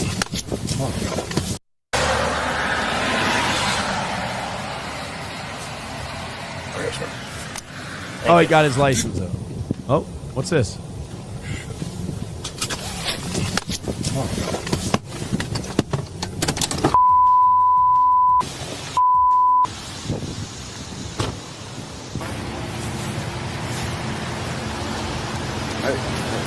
Mr. McMahon, how you doing? Hi. Oh, Mr. McMahon. See, now this guy's a wrestling fan because when have you ever been pulled over for like DUI or reckless driving or anything like that? And they call you Mr. Anything. Mr. McMahon, how you doing? I'm doing good, son. I don't think that one guy's a wrestling fan. You call Diamond Dallas Page and have him bail me out. I'm the investigating trooper, okay? So, how you doing? I know. Look at that nice firm handshake from Vince. Let me know I've got a girl named Janelle. She'll suck a quarter out of your cock. So... You send out like Reddit's unit. So, Trooper Robbins that was following in the unmarked vehicle said you were doing over 100 miles an hour, all right, before you struck the vehicle. So... He's letting Vince take a phone call. God damn, this is so cool. I love that these guys are fans and they're just basically letting Vince do whatever the fuck he wants. Vince, we got to talk to you about you going 115 and sideswiping a Beamer. Hold on, I'm getting a phone call. Hell, yeah. Hunter, it's your own goddamn mess. You fix it. I'm getting arrested by the goddamn cops. Call Coco Beware. And Dusty's dead. Fuck. Talking to the officer. Talk to him. All right, so I'm going to be issuing you a... Oh, it's his granddaughter's birthday. That's right. He was going to see his granddaughter. Misdemeanor summons for reckless driving, okay? So it's just going to take me about 10 minutes to write it up. I'll give you a court date, probably within... I've got a better idea. How about I pay off your mortgage and you let me go home? I'll get an Uber from some packy driver and you can let me go, and I'll deposit the funds in your account first thing Monday. I'll pay off your house and you'll cut me loose, and I'll have some street shitter drive me home. Oh, why couldn't they let Vince go? So this is what ended up happening. Former WWE CEO Vince McMahon was in court today. A judge granted him probation in his reckless driving case. That will allow charges against him to be dropped in 1 year's time. News 12 Connecticut's Marissa Alter reports from Stamford. When Vince McMahon arrived at court, he was met by a group of fans. McMahon's attorney told me they were waiting here for... This guy was driving 115 and could have fucking killed somebody. And he shows up at the courthouse and people... Again, this is the guy who made all their memories as a kid. Vince, what's going on? Hey, Vince. At least an hour in hopes of getting a picture or an autograph. Vinnie Mac. Vinnie Mac. Thank you. Hey, good to see Bubba the Love Sponge there. Is that Shano? Is Shano there with his dad? WWE's Vince McMahon walked into Stamford Superior Court flanked by his security team. Oh, that's not Shano. I thought that was Shano for a second. They want to tell this bailiff, they're like, you can get the fuck out of here. We got this. Vince has got the fucking Secret Service traveling with it. God damn, he still looks great, too. It came after he'd previously applied for a pretrial probation. What do you think, dye job? No, I'm just kidding. He dumps an entire bucket of black paint over his head every morning. Program called Accelerated Rehabilitation in connection with the 3-car crash on July 24th. This is a picture of McMahon's Bentley right after the collision occurred on the Merritt Parkway in Westport. How the fuck did he pull that thing over to the side of the road like he did? I'm a genetic specimen. I drive cars even when they don't have fucking wheels. It's alleged that he was swerving in and out of They're going to need the repo man for this job. Call Barry Darso. Traffic going in excess of 90 miles per hour. The police report said McMahon... Shut up, bitch. That's Vince you're talking to. Show some fucking respect. That's Mr. McMahon. ...collided with the back of a BMW. I'll have Briscoe and Patterson pick me up. Call Pritchard, that cunt. Then the center median with debris causing another car to crash. No one was hurt, but McMahon was charged with reckless driving and following too closely. The accident happened just hours before Hulk Hogan's death became public. Oh, so Vince knew about the Hulkster and he was going on a morning-full joyride. It's okay, Vince. He's fully insured. He's just another Hulkamaniac in heaven now. He did send 2 apology notes out through counsel. Understands the seriousness of the case, understands he qualifies for the program, and assures the court this won't happen again. The prosecution didn't object to the AR program, which allows first-time offenders charged with certain crimes to avoid a conviction. McMahon will have the case dismissed in 1 year as long as he stays out of trouble and completes the program. Not every car accident is a crime. The judge recognized that there's a path here for dismissal, and that's what happened here. This was an accident. Good for Vince. He deserves it. He's having a tough time. Everybody gets a pass on Hulkster's death date. Parlock says Hogan died right after Ozzy. Holy shit, what a blow. Silverwolf says the ghost of Hogan took the wheel and saved him. The Hulkster. It was the Hulkster who made me crash into him. Hulk was trying to fuck me over one more time. My Lost Interest says skunks laugh at that dye job. Hey, that's Mr. McMahon you're talking about there. Have a little bit of fucking respect, huh? Just a little respect for old Mr. McMahon.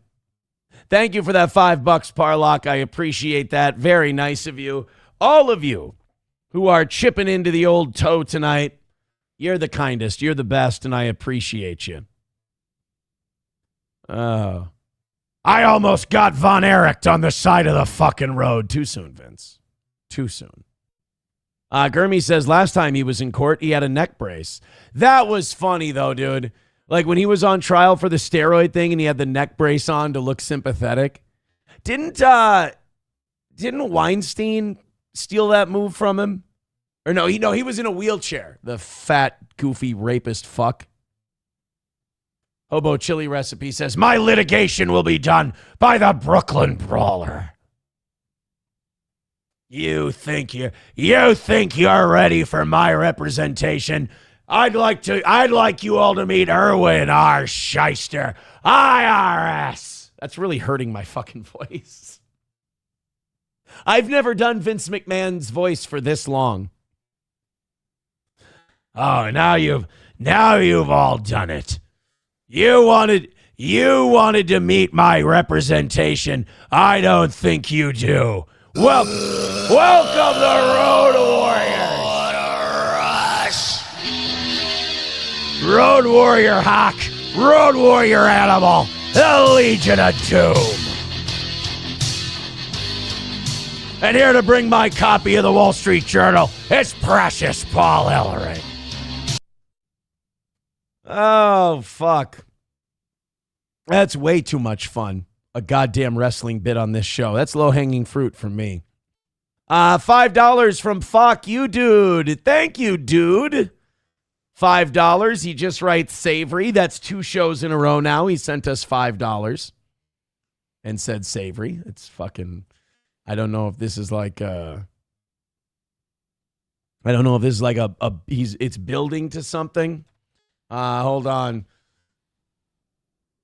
Let me just do all right. You want my representation? There's only one kind of representation I need. Damn. Ron Simmons. Oh.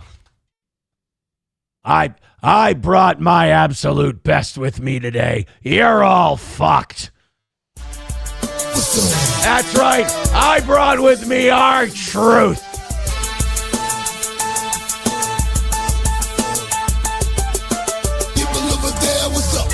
You're all fucked now.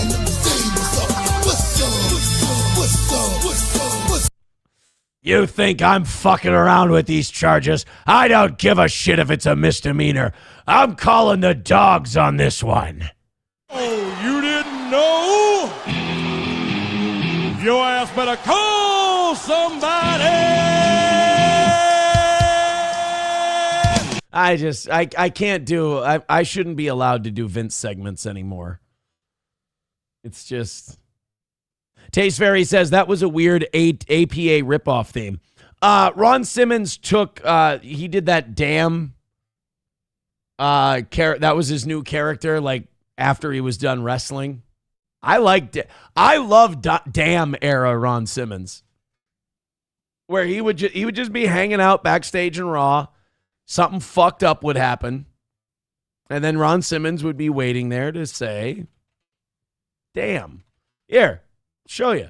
Whole compilation of it. We got a whole compilation of Ron Simmons saying damn to people. Here. Hit like, hit subscribe, and hit follow. Hit it now, you pieces of shit. I'm pissed at him.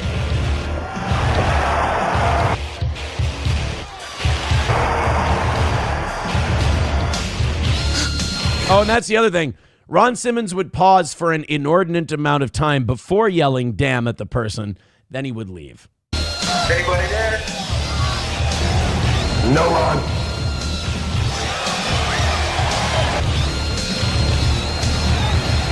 Ron?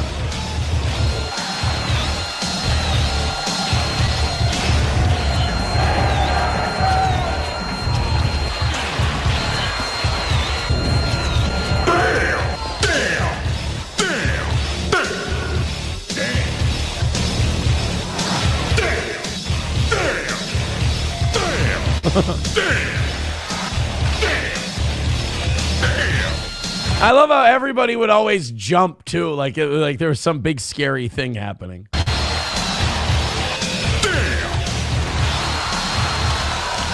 Imagine you're like such a beloved niche character that like somebody made a YouTube best of video and it's just you yelling damn at people. So stupid. Dude, every time I marked out so bad when anytime Ron Simmons was on TV. And by the way, I know what you're thinking. You're going, Aaron, there's no way you bought one of those damn t-shirts. I believe I still have my damn t-shirt hanging up in the closet right now. Matter of fact, we knock it out today. I go get the damn t-shirt. Thank you very much. Pro Wilco with $1.99. Oh. That's not how it goes. It goes like this. Ladies and gentlemen, I weigh in tonight at 242 pounds, and I hail from Green Bay, Wisconsin, Mr. Kennedy.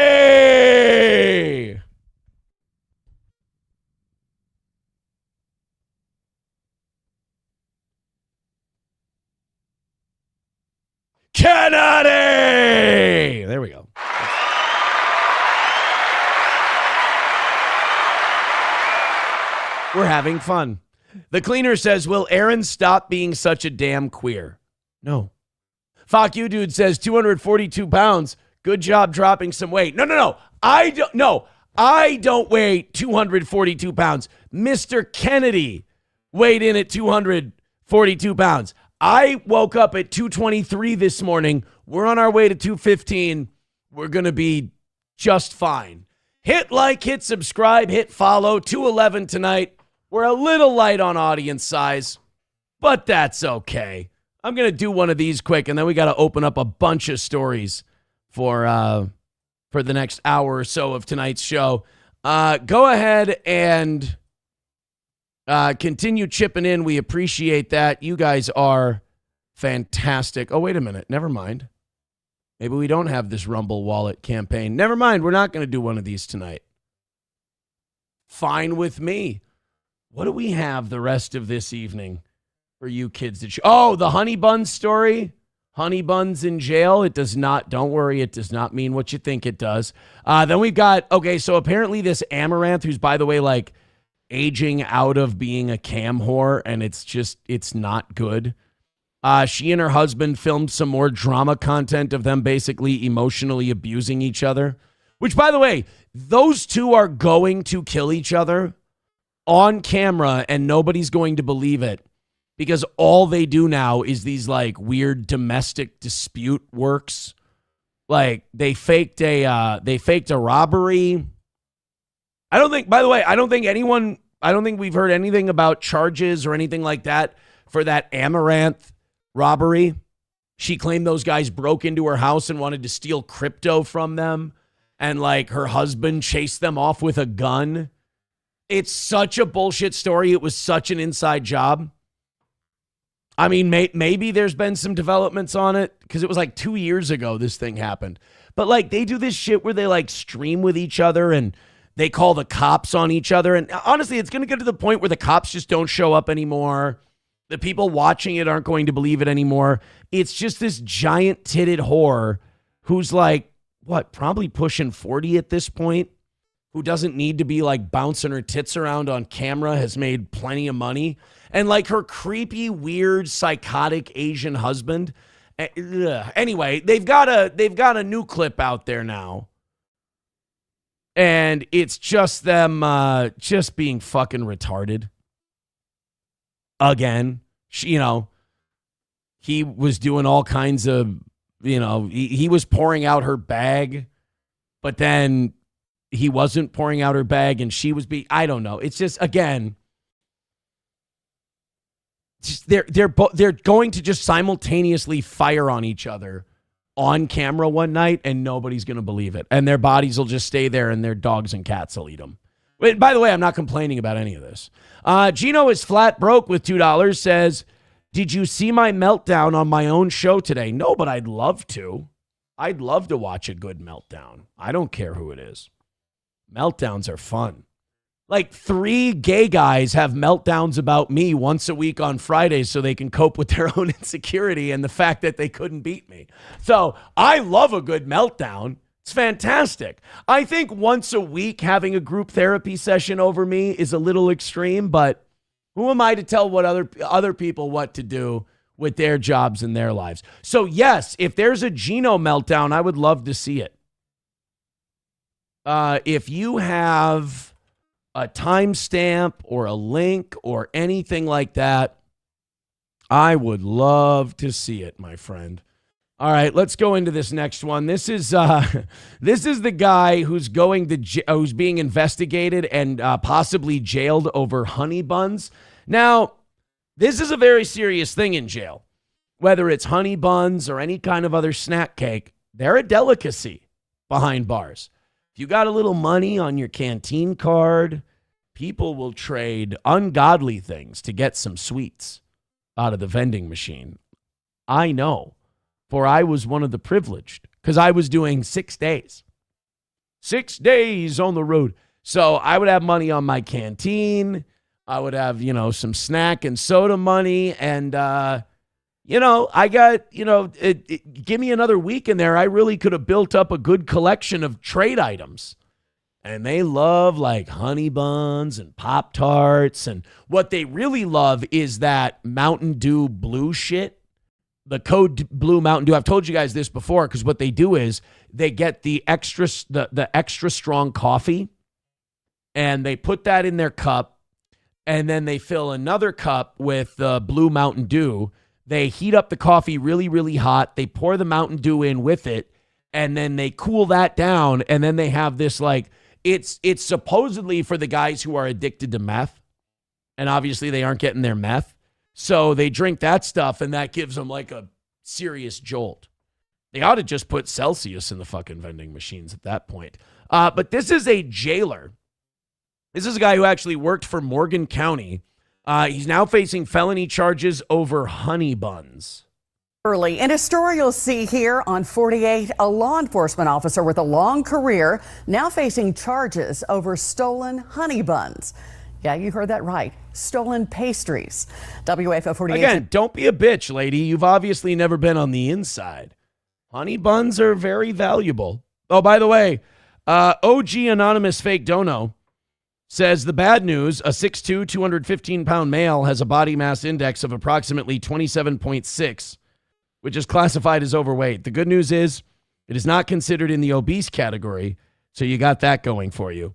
Thank you, OG Anonymous Fake Dono, but I'm 6'3". So 6'3", 215 pounds. Thank you. Investigative reporter Nick Ballinger spoke to Jarvis. That's probably still overweight, though. More exclusively after he turned himself into the Morgan County Jail last week. I'm just saying, based on his mugshot, he looks versatile. He could play the role of jailer or jailed. Nick Moore believes this is retaliation, and he was just following orders. Well, Liz, Jarvis Moore says... You know who else was just following the orders? The Nazis. He doesn't even eat honey buns because he's a type 2 diabetic. He believes this goes much deeper than those 200 or so calorie snacks. He thinks despite 24 years of service in Morgan County, this is retaliation. So wait, this guy's accused, old Frank No-Neck, is being accused of like hoarding honey buns and then like getting inmates to do shit for him and then he'd give them honey buns as a reward. This is all so gay. I just want the people to know that I didn't do this. And it is killing me to be plastered all over the world that I'm this and I'm that and I'm not that. Every day for... Nipple shirt not doing a lot for you. But I believe him. Like, I believe people who are like, because like, nobody who's like kind of a big dumb guy lies like that. Like, they don't lie like panicky, just like, I'm just mad that my face is being plastered all over everything. I didn't do what they're saying I did. Like, call me retarded. I believe people who are that panicky about it. Over 2 decades, Jarvis Moore walked into the Morgan County Jail and went to work. I've done everything that there is to be done there. Something that All right. Sodomized a drunk with a nightstick. Don't say you've done everything. That's all. wanted to do ever since I was a child. But on Friday, he walked through a different door, turning himself in on 7 counts of felony extortion. I've contacted... That's a big motherfucker. How tall was he? He's slouching, so 6'3", 6'4". Fuck, that's a big old boy. Extortion. I've contacted Morgan County officials to get to the bottom of the charges, but due to courthouse renovations, the filings are delayed. Moore was... You want to get to the bottom of these charges? That's going to cost you about 4 honey buns. Told this stems from his firing in September. And they told me that I had was being terminated for taking honey bun and store items from inmates. You heard that right. Oh, so he was taking the snacks from the inmates. All right. You're not allowed to do that. They buy those honey buns. Again, those are not standard issue. You got to get your the bitch you were fucking before you went in to put a little money on your canteen. Now, me, I put money on my canteen before I went in. I put, I put $200 on my canteen.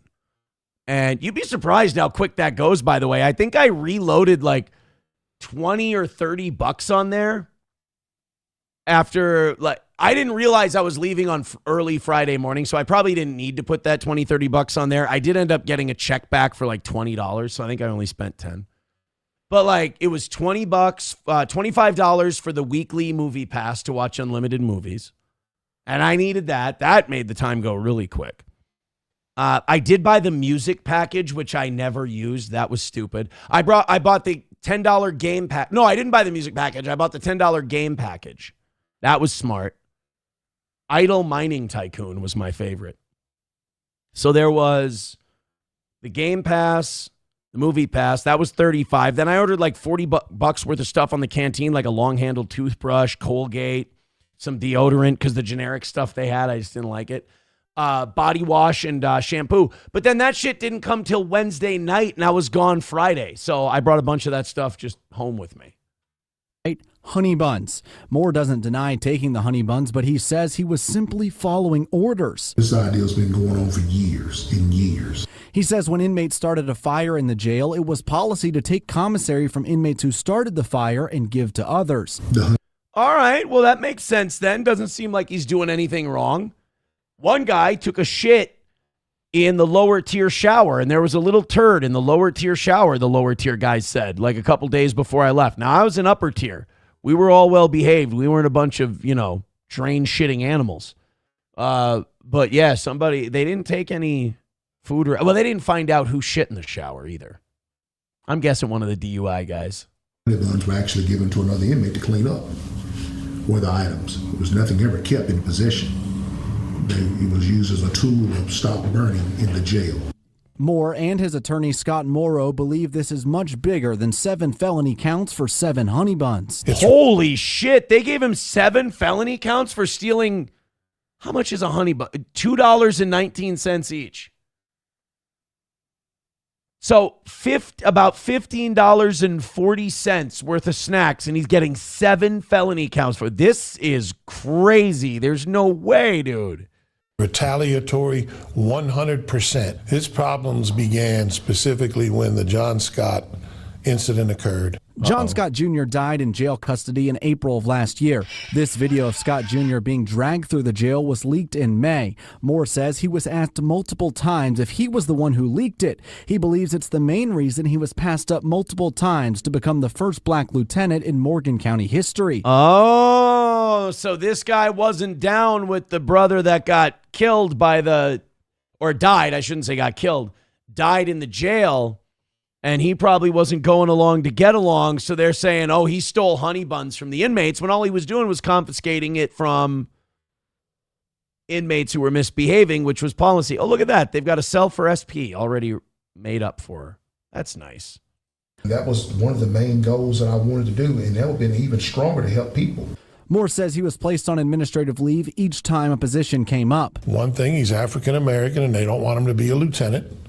And then because he supported Anna Franklin in that video. And if she's back in office again, I can assure the citizens of Morgan County you will see significant change. Moore posted this video 5 weeks before he was charged. They wanted to keep their thumb on Jarvis and keep him down. And I believe him. I 1,000% believe that this is some corrupt good old boy shit. Too many coincidences here. They came up with this honey bun criminal charge. A spokesperson from the sheriff's office told me this. How is a judge not laughed this out of the fucking courtroom? 7 honey buns confiscated from inmates, 7 felony charges, and this is how corrupt our legal system is. If there's a judge who has 1 fucking brain cell still working, they go, I'm throwing this out. I'm totally dismissing these charges. This is fucking insane. Investigation into. Sir, do you have a 20 on you? Yes, Your Honor, I do. Give me a 20. We'll call it even. All right. Go buy the inmates some fucking honey buns. Jesus Christ.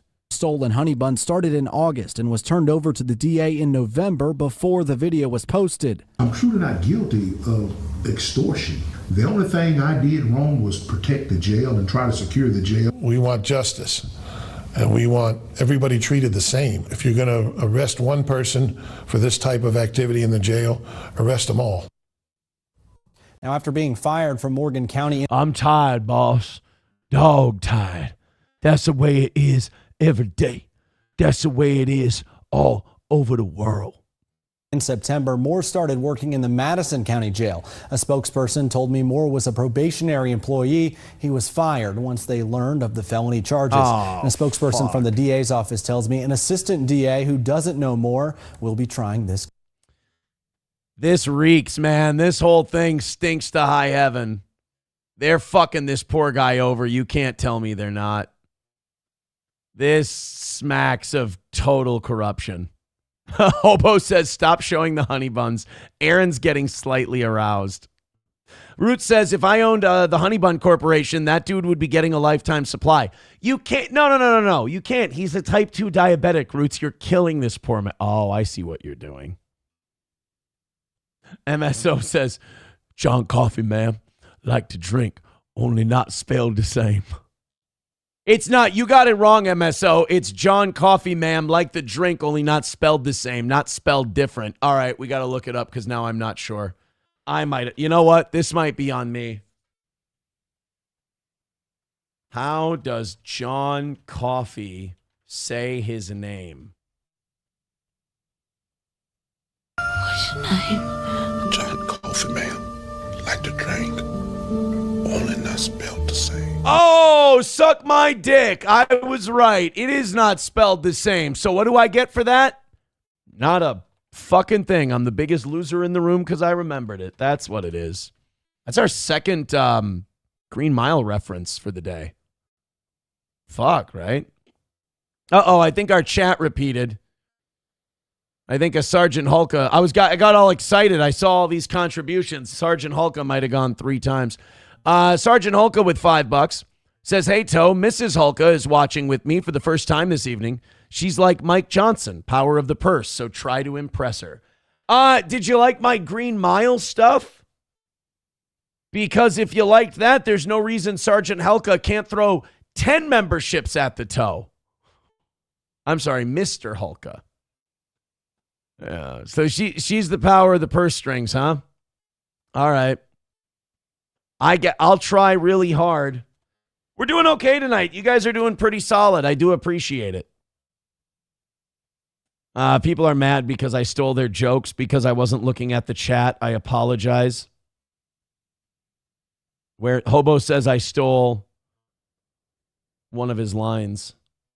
I'm looking for it. I'll give you credit if you got there before I did. Hobo says, because remember, jail is like a hotel. At least where I was, the wing I was in, kind of a hotel with a heavy door, to be honest. Root says, this guy seems like a decent guy. He really does. I mean, they're clearly fucking with this dude. Like right away, like I said, he seems like a guy that you believe. Rusty Grammer says Aaron was only Larry Bird in the clink because there weren't any other whites that wore short shorts. You don't wear shorts in jail. Especially me. Because I'll turn too many people on with my delicious legs. Why is he dressed like he's in the Rhythm Nation? Not bad. Oh, John Amos. Yeah, that's another good reference. MSO. I don't know what joke I stole of hobos. Mr. McDowell from Coming to America. I didn't use that one. I don't think I stole any of Hobo's jokes. Hobo says, oh yes, sir. How do you do? A French faggot named Delacroix.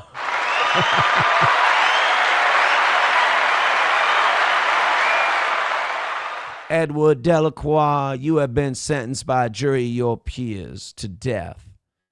Electricity will be passed through your body until you are dead. May God have mercy on your soul. He didn't wet the sponge. He didn't wet the sponge. Don't kill it now, goddammit. He's still alive. Oh, Honky with a good reference. Yeah, he looks a little bit like Abdullah the Butcher. Anyway, thank you, OG Anonymous Fake Dono. Thank you to Sergeant Hulka. Thank you guys for your contributions. I appreciate it. You guys are doing great tonight. Thank you. Thank you so much. I appreciate the contributions. Just over 200 tonight. Not our best performance numerically, but I really don't give a shit. We are having a good time tonight. Ready for these two psychopaths? Forget Ethan Ralph and Scarlett. This is still the power couple on the internet. By the way, he looks like a baboon with this being pixelated. This actually looks like the old Spice Channel when you had scrambled cable. But anyway, this Nick Lee, who is Amaranth's husband, these two need to be studied. Like, if society ever heals and we ever get better and we need people we need to study out of this era, Amaranth and her husband are two of them, as well as the people who give them money and watch their streams. And by the way, these people do multiple times better than I will ever do, no matter what happens. That makes me feel good in a way, because while I do a better show than anyone else you watch, while I'm better than any community I ever got away from and defeated, I will never have the numbers that people like this have. And that makes me feel good because it shows I belong to a bygone era. If I did extremely well in this era of online content creation consumption, I would feel gross, because the kind of people who do well are Amaranth and Bonnie Blue and retards who make shorts. You know, it's comforting in a way. But now in this clip, and this is why I say that these two are going to kill each other on stream and nobody's going to believe it, because they're constantly streaming themselves having domestics. And like, they call the police. I don't know if it's the real police. It could just be some guy they paid to show up in a cop uniform. But they'll keep the cameras on and they'll keep filming it, these fucking knockdown dragouts that they're having, and they're both psychotic. I'm holding the laptop! What the fuck? Are you trying to take I'm doing what? Let go! What's wrong with you? I was holding the laptop. You're trying. By the way, can we let's watch this video and I'll decide by the end of this video together, cocaine or not cocaine, this guy. Because he's got short labored breathing. He's got the now that could be stimulants, or that could be the fact that he's basically having a wrestling match with his wife, and they're doing this over a laptop. Like, they're fighting over the family laptop for some reason. I believe both of them are probably on drugs. I physically rip it from my fingers. It's my laptop. No, it's so not. I asked you. What? Why are you insane? What is wrong with you? You literally took my duffel bag and dumped it all out. That's why I ran away. I was scared of you. And I had to get a new key card to get back in this room because I had nothing on me. I didn't have shoes on. I didn't make you leave. You scared me by taking my duffel. These two are blitzed out of their fucking skulls. Never mind. I was like, guys, I watched this once before today. I need you to help me out. Are these two geeked on anything? Yeah, they're both medicated to the fucking gills. They're up. They're way up. I mean, this guy's head's ready to explode. His eyes are bugging out of his head. Look at that. There's blood in there. This guy's fucking zooted. Back and dumping everything on the ground. Okay, so let's review. You were like, I was in another room as you. You ran to my room and told me to fuck off. You're not scared. You're not scared. I was in here. I said. Why? Guys, shut off the fucking phone, first of all. She's saying I'm scared of you. He's doing that weirdo abusive guy thing where he tells her what she thinks. You're not scared. You're not scared at all because you went to this room and then you were in that room. You're not scared. So he's a coke monkey who's fucking screaming at her all the time. She's on whatever her drug of choice is, and they're just screaming past each other, and both of them think it's a great idea to film it. Somebody wrote in their chat, maybe a 9 to 5 isn't so bad. These two don't need to do a 9 to 5. They've got millions. They don't need to do this anymore. Stop being like this. You were here, and then you were going here, and you go, fuck off then. You're approaching me. I was in here. You run to the room. You grab my duffel. I go to the other room. I go to the other room. She runs out of the room. This is the most open I've ever seen an Asian guy's eyes. That's how I know he's blitzed. No. I'm scaring her. Look at, you never see an Asian guy with circle eyes. He means fucking business. Show them then. Show them where you dumped my duffel bag out. Now you don't want to show them because you know that you're looking at the wrong. I want to know. You don't want to show them now, huh? Yeah, it's only okay. Wait, stop. Let's do it. I'm gonna show them. Your duffel bag is all the way over there. You two are fucking pigs. This is like a hotel suite that they have. You two are fucking disgusting. Yeah, they're definitely on drugs. You can't find anything on the floor. You can barely see the carpet.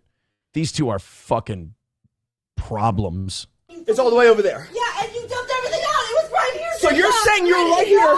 You're saying you're right here? You're scared of me? I didn't go to the fucking thing. I wasn't scared until you started taking my stuff and dumping it everywhere.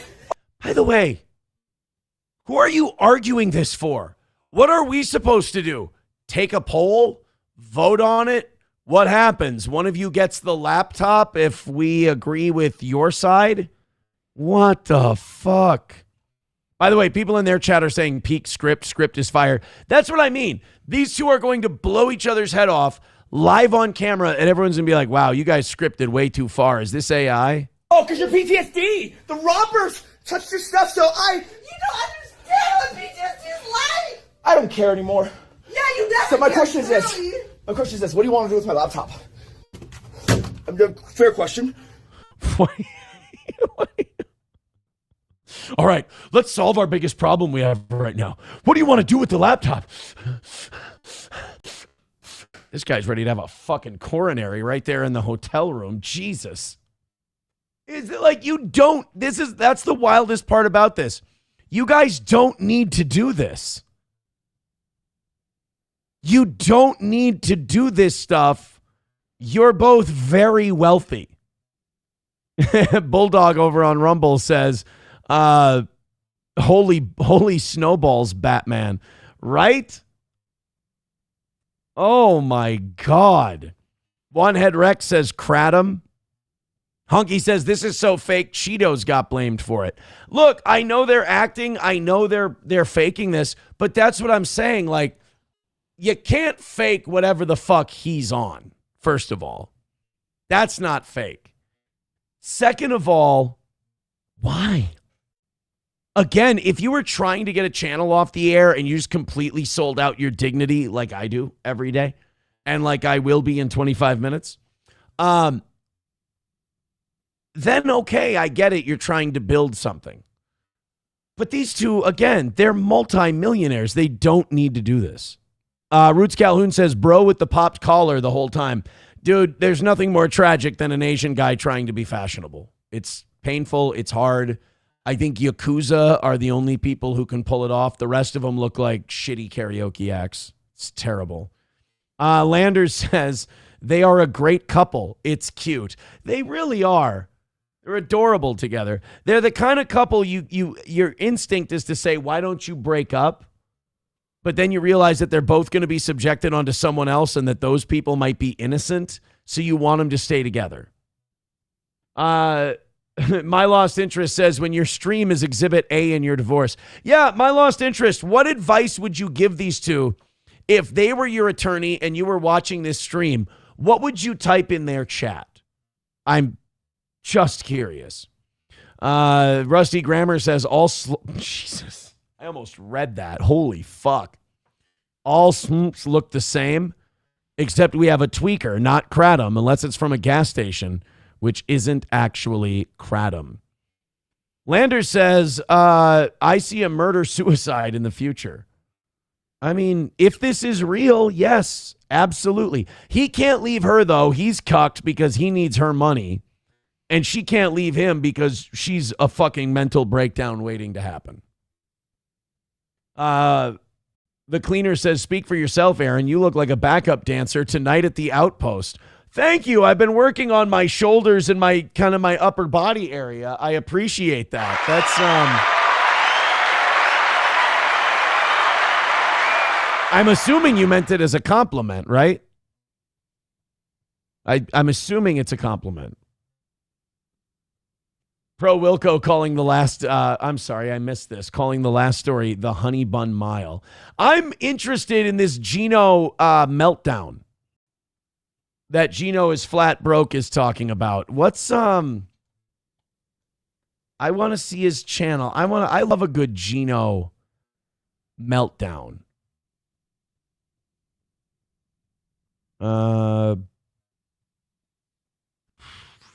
Did he go live today? Streamed 10 days ago. Yeah, I don't see him. I don't see any stream of his. I'm sorry, I don't see anything from Gino's channel. Oh, here we go. In hot water, Monday, my conversations with Jim Florentine, the owner of Rodney's, and Chad's actual mole. Who fucking cares? Monday morning hangover with soundboard Kiki at 3:30. 324 views on Rumble. What the fuck? You gotta put up at least 1K on Rumble, man. Jesus. All right, I'm not gonna search around for it. Whatever. I'm not gonna search around. Hit like, hit subscribe, and hit follow. And if you're feeling generous, throw a couple bucks at the toe. I do appreciate it. Everybody who contributes to this program, just a sweet, kind-hearted group. And you can write mean shit, which I'm sure a lot of people very much enjoy. So, Whitney Cummings was on her show recently, and I don't know how you turn the Epstein files into a coping L for yourself, but Whitney Cummings found a way to do it. I saw this this morning. Numero Uno Josh Denny fan posted this, and I did think it was very funny.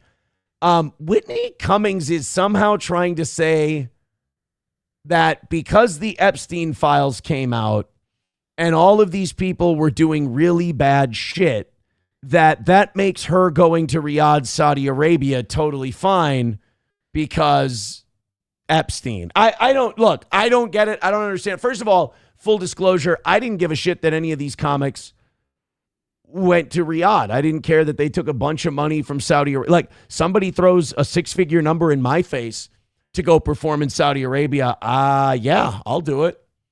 What about 9/11? Well, I didn't say I was going to perform in Tel Aviv where they planned the fucking attacks. I said I was going to Saudi Arabia where we said that the patsies who carried it out were trained. So yeah, I got no problem taking 6 figures from the Saudis. So, but somehow this all makes Whitney look good. Watch.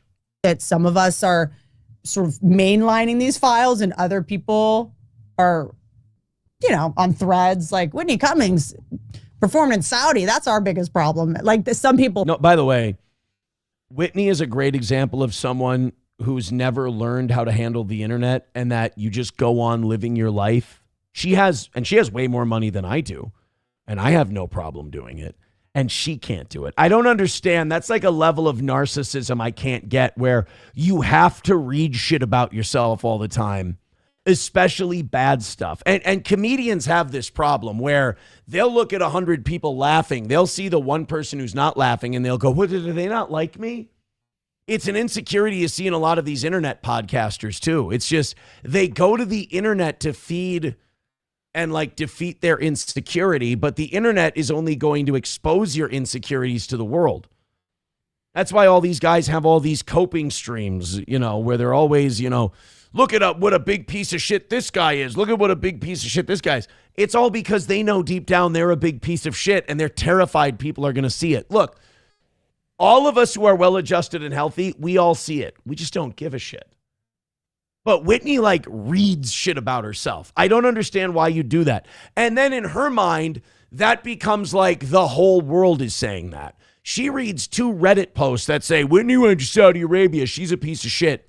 So she thinks everybody's saying that because she's an insecure comic. On threads like Whitney Cummings performed in Saudi. That's our biggest problem. Like some people think. I've heard a lot of people distract from the Epstein files using a lot of different shit. I've never heard them use anybody going to Saudi Arabia to distract from the Epstein files. Iran, Israel, Somali fraud, immigration, never comedians going to Riyadh. A female comedian is a big problem and not the Epstein files. So fake feminists that are like, we're pro-woman. And then the second one makes a mistake and apologizes. They're like, get her. Yeah, you got to go outside. As they say, touch grass. Everybody thinks it's just the people on Reddit and Discord. I would argue they have to go outside less because their lives are over. If that's who you are, man, the vines in your feet have grown into the concrete. Those roots run deep. You're fucked. People like Whitney Cummings, who actually have things out in the real world to live for, need to get the fuck out there because this is insanity. Some people know more about the Epstein files than others. Some are deep into it. Some people know about the triplets and some don't. Some know about Cinderella and some don't. We need some sort of labeling system. Damn, she's not funny. And she wrote shows that were very successful. Like, she's got good writing credits. I think she even got a show of her own for like a season or two. But fuck, she's not good off the cuff, man. Never has been. It's not like a new thing where she forgot how. She just never was. But like, imagine being that like wrapped up in your own world. Imagine being that obsessed with your own foibles and criticisms that you actually think real people are saying that about you to block from the Epstein files. That's weird. Again, two retards on Reddit saying that about you doesn't mean us normal people, like those people don't matter at all. Us normal people are not saying that. Taipan with $1. Thank you very much, Taipan. Thank you guys. Everybody who throws into this show is so appreciated. Thank you so very much for contributing to our little program here.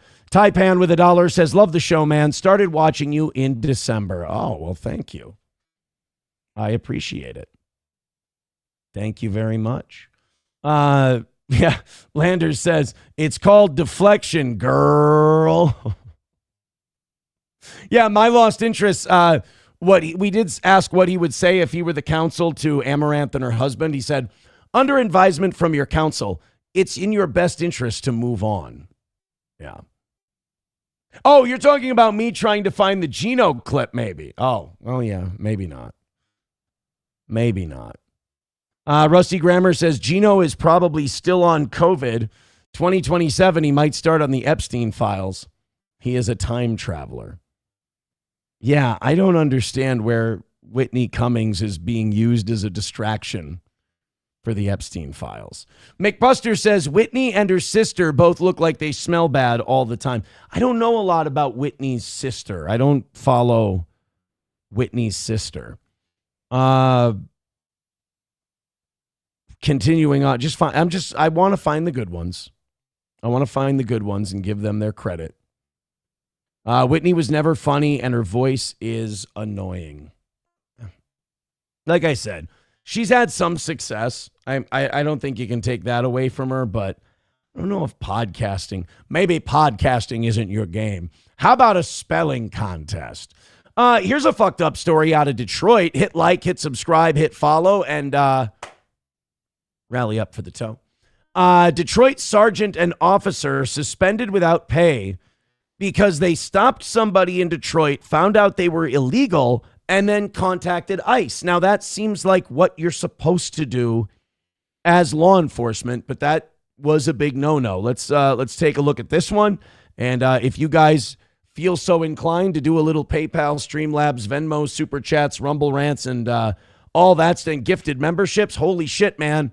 I would appreciate it. Your guys' generosity to this program is really appreciated. Thank you. The most intense season of Next. Oh, we're embedding ads now, you little douchebags. And the competition. Oh, Gordon's still around. Than ever. That's crazy. I didn't need to see that. On Fox and watch anytime on Hulu. A police sergeant suspended without pay for calling Border Patrol during a traffic stop. It happened a short time ago at Detroit Police Headquarters. Fox 2's Jessica Dutnak is live in the newsroom to tell us how the sergeant tonight is fighting back. Jess. With lip fillers. Sorry. Well, Roop, earlier this week, you might remember Detroit Police Chief Todd Bettison. He called for the firing of both a sergeant and an officer for calling Border Patrol during two separate traffic stops the last couple of months. And we did just learn tonight that both the sergeant and officer have been suspended without pay. Oh, they're fucking fired then. If the union will allow it, they're so fired. That's bullshit. So I'm guessing Detroit is a sanctuary city. But I always thought a sanctuary city just meant you don't have to cooperate with ICE. But that officers still could if they wanted to. Apparently a sanctuary city means it is our policy that we don't cooperate with ICE. Well, that's too bad. Apparently, though, the other side of this, I don't think it's in this story, but I did see this earlier online. both of these guys have been fielding numerous job offers since this. For 30 days. Chief Todd Bettison made the ask this week, and the police... Oh my God, it's Gus Fring. Commissioners voted to suspend Sergeant Denise Wallet without pay for 30 days. The same fate for an officer. I gotta say, a female officer, Denise, calling ICE against the department's orders, that's pretty fucking ballsy.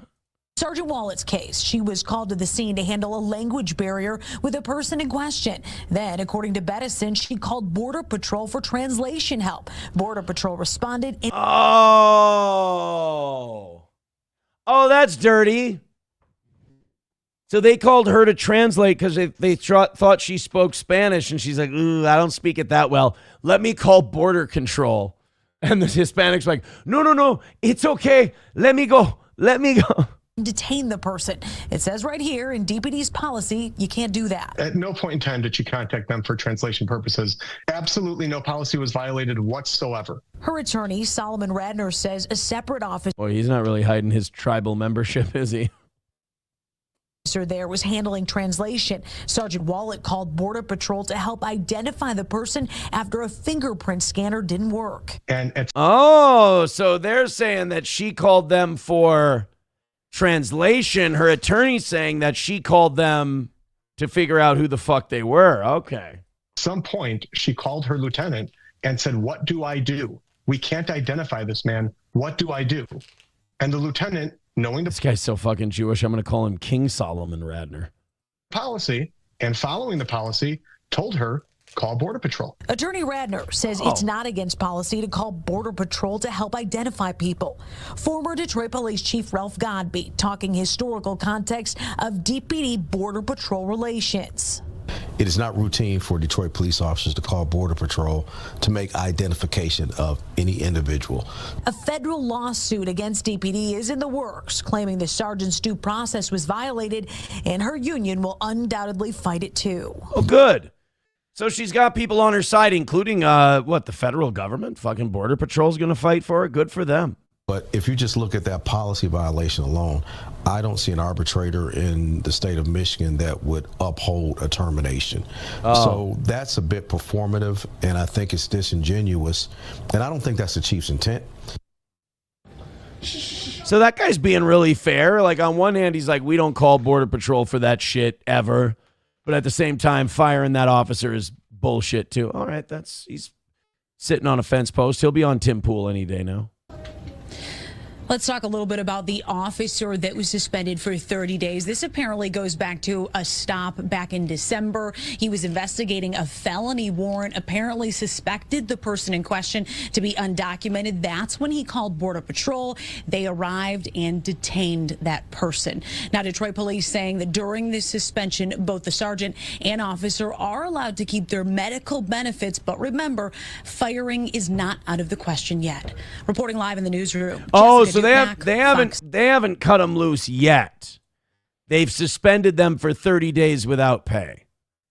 All right. Well, I hope they don't lose their job. It doesn't sound like she did anything wrong. Plus, like the way shit is now, calling Border Patrol when you pull over people who don't speak English, that doesn't seem that nuts, you know? Doesn't seem that crazy. Baba Shab says Solomon Ratner, his name might be as Moshe Bagelberg. I know, right? He's very fucking Jewish. But, you know, there are people like that who, like, you look them up and you find out they're not Jewish at all. And you're like, Jesus, so you just look that way? How the fuck did that happen? Like, if that guy looks that way and you go, oh, he's Jewish, you go, well, obviously. But if King Solomon Radner turns out to be a goy and he looks like that, you're like, Jesus, dude, like, this is so bad. This should be considered cultural appropriation. Holy fuck. Honky says drawing an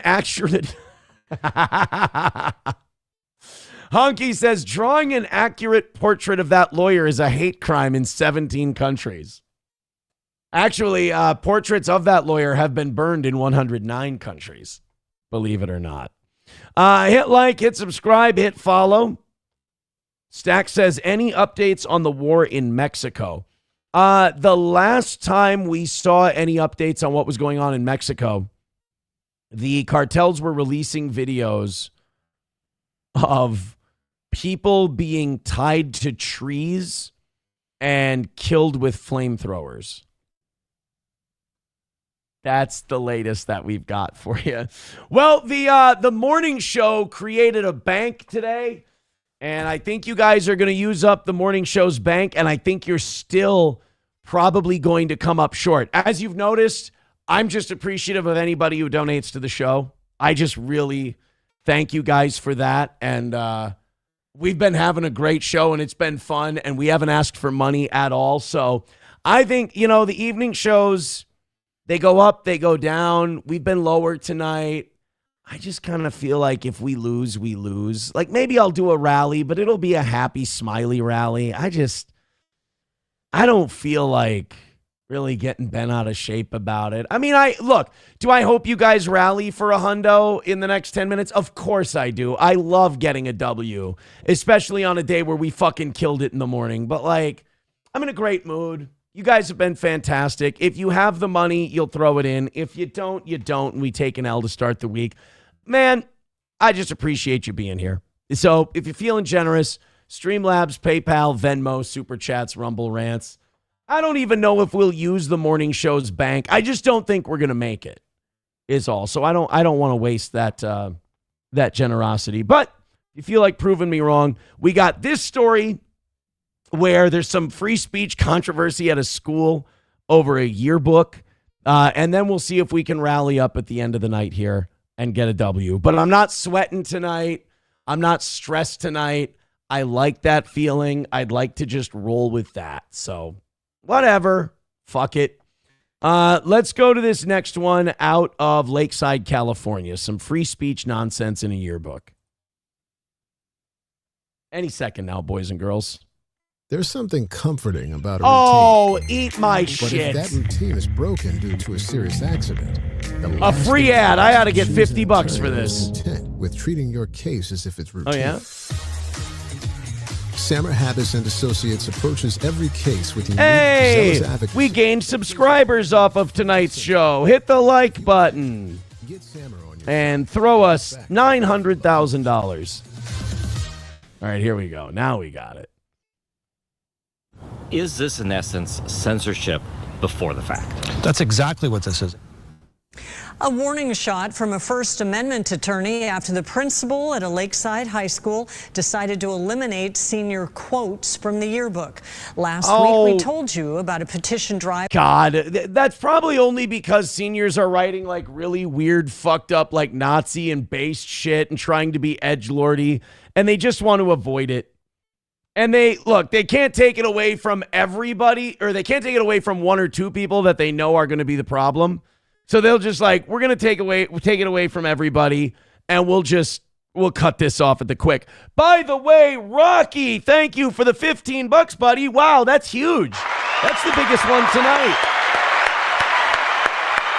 Thank you. Thank you very much for that 15, Rocky, man. That's awesome. A few more of those, we're home free. We might turn it into a win tonight. I don't know. We'll see. Launched to reinstate the quotes at El Capitan High. And tonight, ABC 10 News reporter Michael Chen follows through with action taken by a statewide nonprofit after our story. Are we really fighting over this? Are we really talking First Amendment attorneys and all this shit over some senior quotes in a yearbook? Ugh. I'm gonna miss all my friends and going to the beach, and I'm gonna love you guys all the time, and we'll stay in touch, and I'll see you in college. Where's my First Amendment? Aired in the name of free speech. Oh my God. New developments in the showdown over yearbook senior quotes at El Capitan High. I hope this California court overturns the ban on yearbook quotes and like 8 people just write, I support ICE. It's just have a headache to deal with.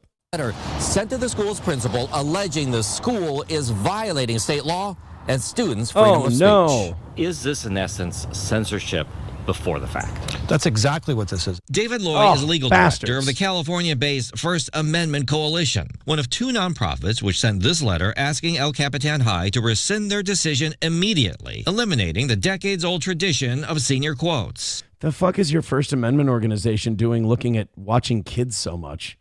A little weird, but okay. One of our seniors said, choose to find the good. I first reported on the story two fucking Jew. No. Thursdays ago. In the report, second-year yearbook editor-in-chief Reagan Hudson described the law as being felt by many in the senior class. I get to go and look back on who I was. That is kind of getting stolen from me. You're never going to look at it. I promise you. You're like the first year or two, if you're like sad at college, you're never going to look. I can't even tell you where mine is. It's somewhere. I don't know where the fuck it is. Hudson's team of 5 student staff and 1 advisor had vetted the nearly 300 quotes before first-year principal Carrie Gear informed them in late January the quotes were being shelved. An online petition asking the quotes be reinstated collected more than 1,400 signatures. Well, let's in a letter switch sent it then. to students and families, Gear said, in today's environment where slang, double meanings, and social trends evolve rapidly, and given the potential liability to the school and district, So kids were all trying to sneak spitballs past the censors. They were trying to say some double entendres and shit, and they were getting picked up on. Risk of publishing harmful or inappropriate content and a permanent record must be weighed carefully. Among those who watched our story was Loy. 6 days later, the letter was emailed to Principal Gear. Law in California is quite clear. This statute has been on the books for decades. Loy says California has among the most protective laws when it comes to protecting the free speech of students, which includes the yearbook. What the principal or the administration may not do is ban speech in advance on the off chance that it might be out of bounds. You have to go line by line, quote by quote. A vetting God, how many billable hours are these attorneys getting fighting this dumb yearbook shit? Good. You know who wins in this one? The lawyers win in this one. That's who's winning. Good for them. Good for them. My Lost Interest says, I thought Rumble members didn't have to watch ads. Oh, damn you. Thank you, Rocky, for that 15. All right, so let's rally up here. I'm going to play YouTube bannable music, I think. I've got a song in my head that actually got inspired by the Catholic Mass I went to on Sunday by one of the songs that got played. So I'm going to play that one. And then we'll see if we need to do a second one after that. So the number you guys got down to is 105. And we got 20 in the bank from this morning. It's closer to 30, I think, but 20's good for now. If you guys get within 20, we'll use the bank. We'll call it a win for the toe. Let's see if we can rally up. We got about 6 minutes. I'm going to fire up this song. Sure, it's gay, but who gives a fuck, right? Who cares? We're here to have some gay fun on the toe. So, throw in your Streamlabs, PayPal, Rumble Rants, Super Chats, gifted memberships. Let's see if we can't make $85 here. Special bonus points to anybody who can tell me the translation, what that means. It's a Greek saying, and in English it means, before I leave, we'll get that figured out. All right, so it looks like we're going to take a $90 hit tonight. It's one of those things. Look, the evening show's been struggling lately. What do? We've been doing this long enough to know that it'll turn around eventually. We had a down night tonight. Shit happens. What do? But the morning shows have been fucking insane. So I'm going to save that $20 for the morning show tomorrow. I think they deserve it. We finished with a $90 miss. Now, if you have a change of heart, you feel like throwing in, all the links are in the chat. Streamlabs, PayPal, Venmo, Super Chats, and Rumble Rants. I thank all of you who threw in any amount to this program. And we're going to figure something out for you for these evening shows. Because did we hit... I think we hit one. We broke our streak last week.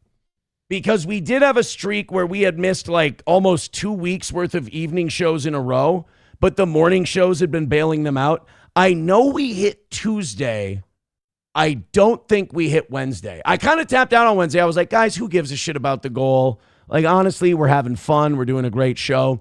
You guys will figure it out eventually. And that was kind of my vibe tonight too, you know? So, Lord have mercy. Yes, that's what it means. Lord have mercy is what that means. Very good, Honky. Nice work. All right, if you feel like throwing us a hundo or something before you go to bed, please do. I appreciate it. Thank you, guys. Have a great night. We'll see you tomorrow morning.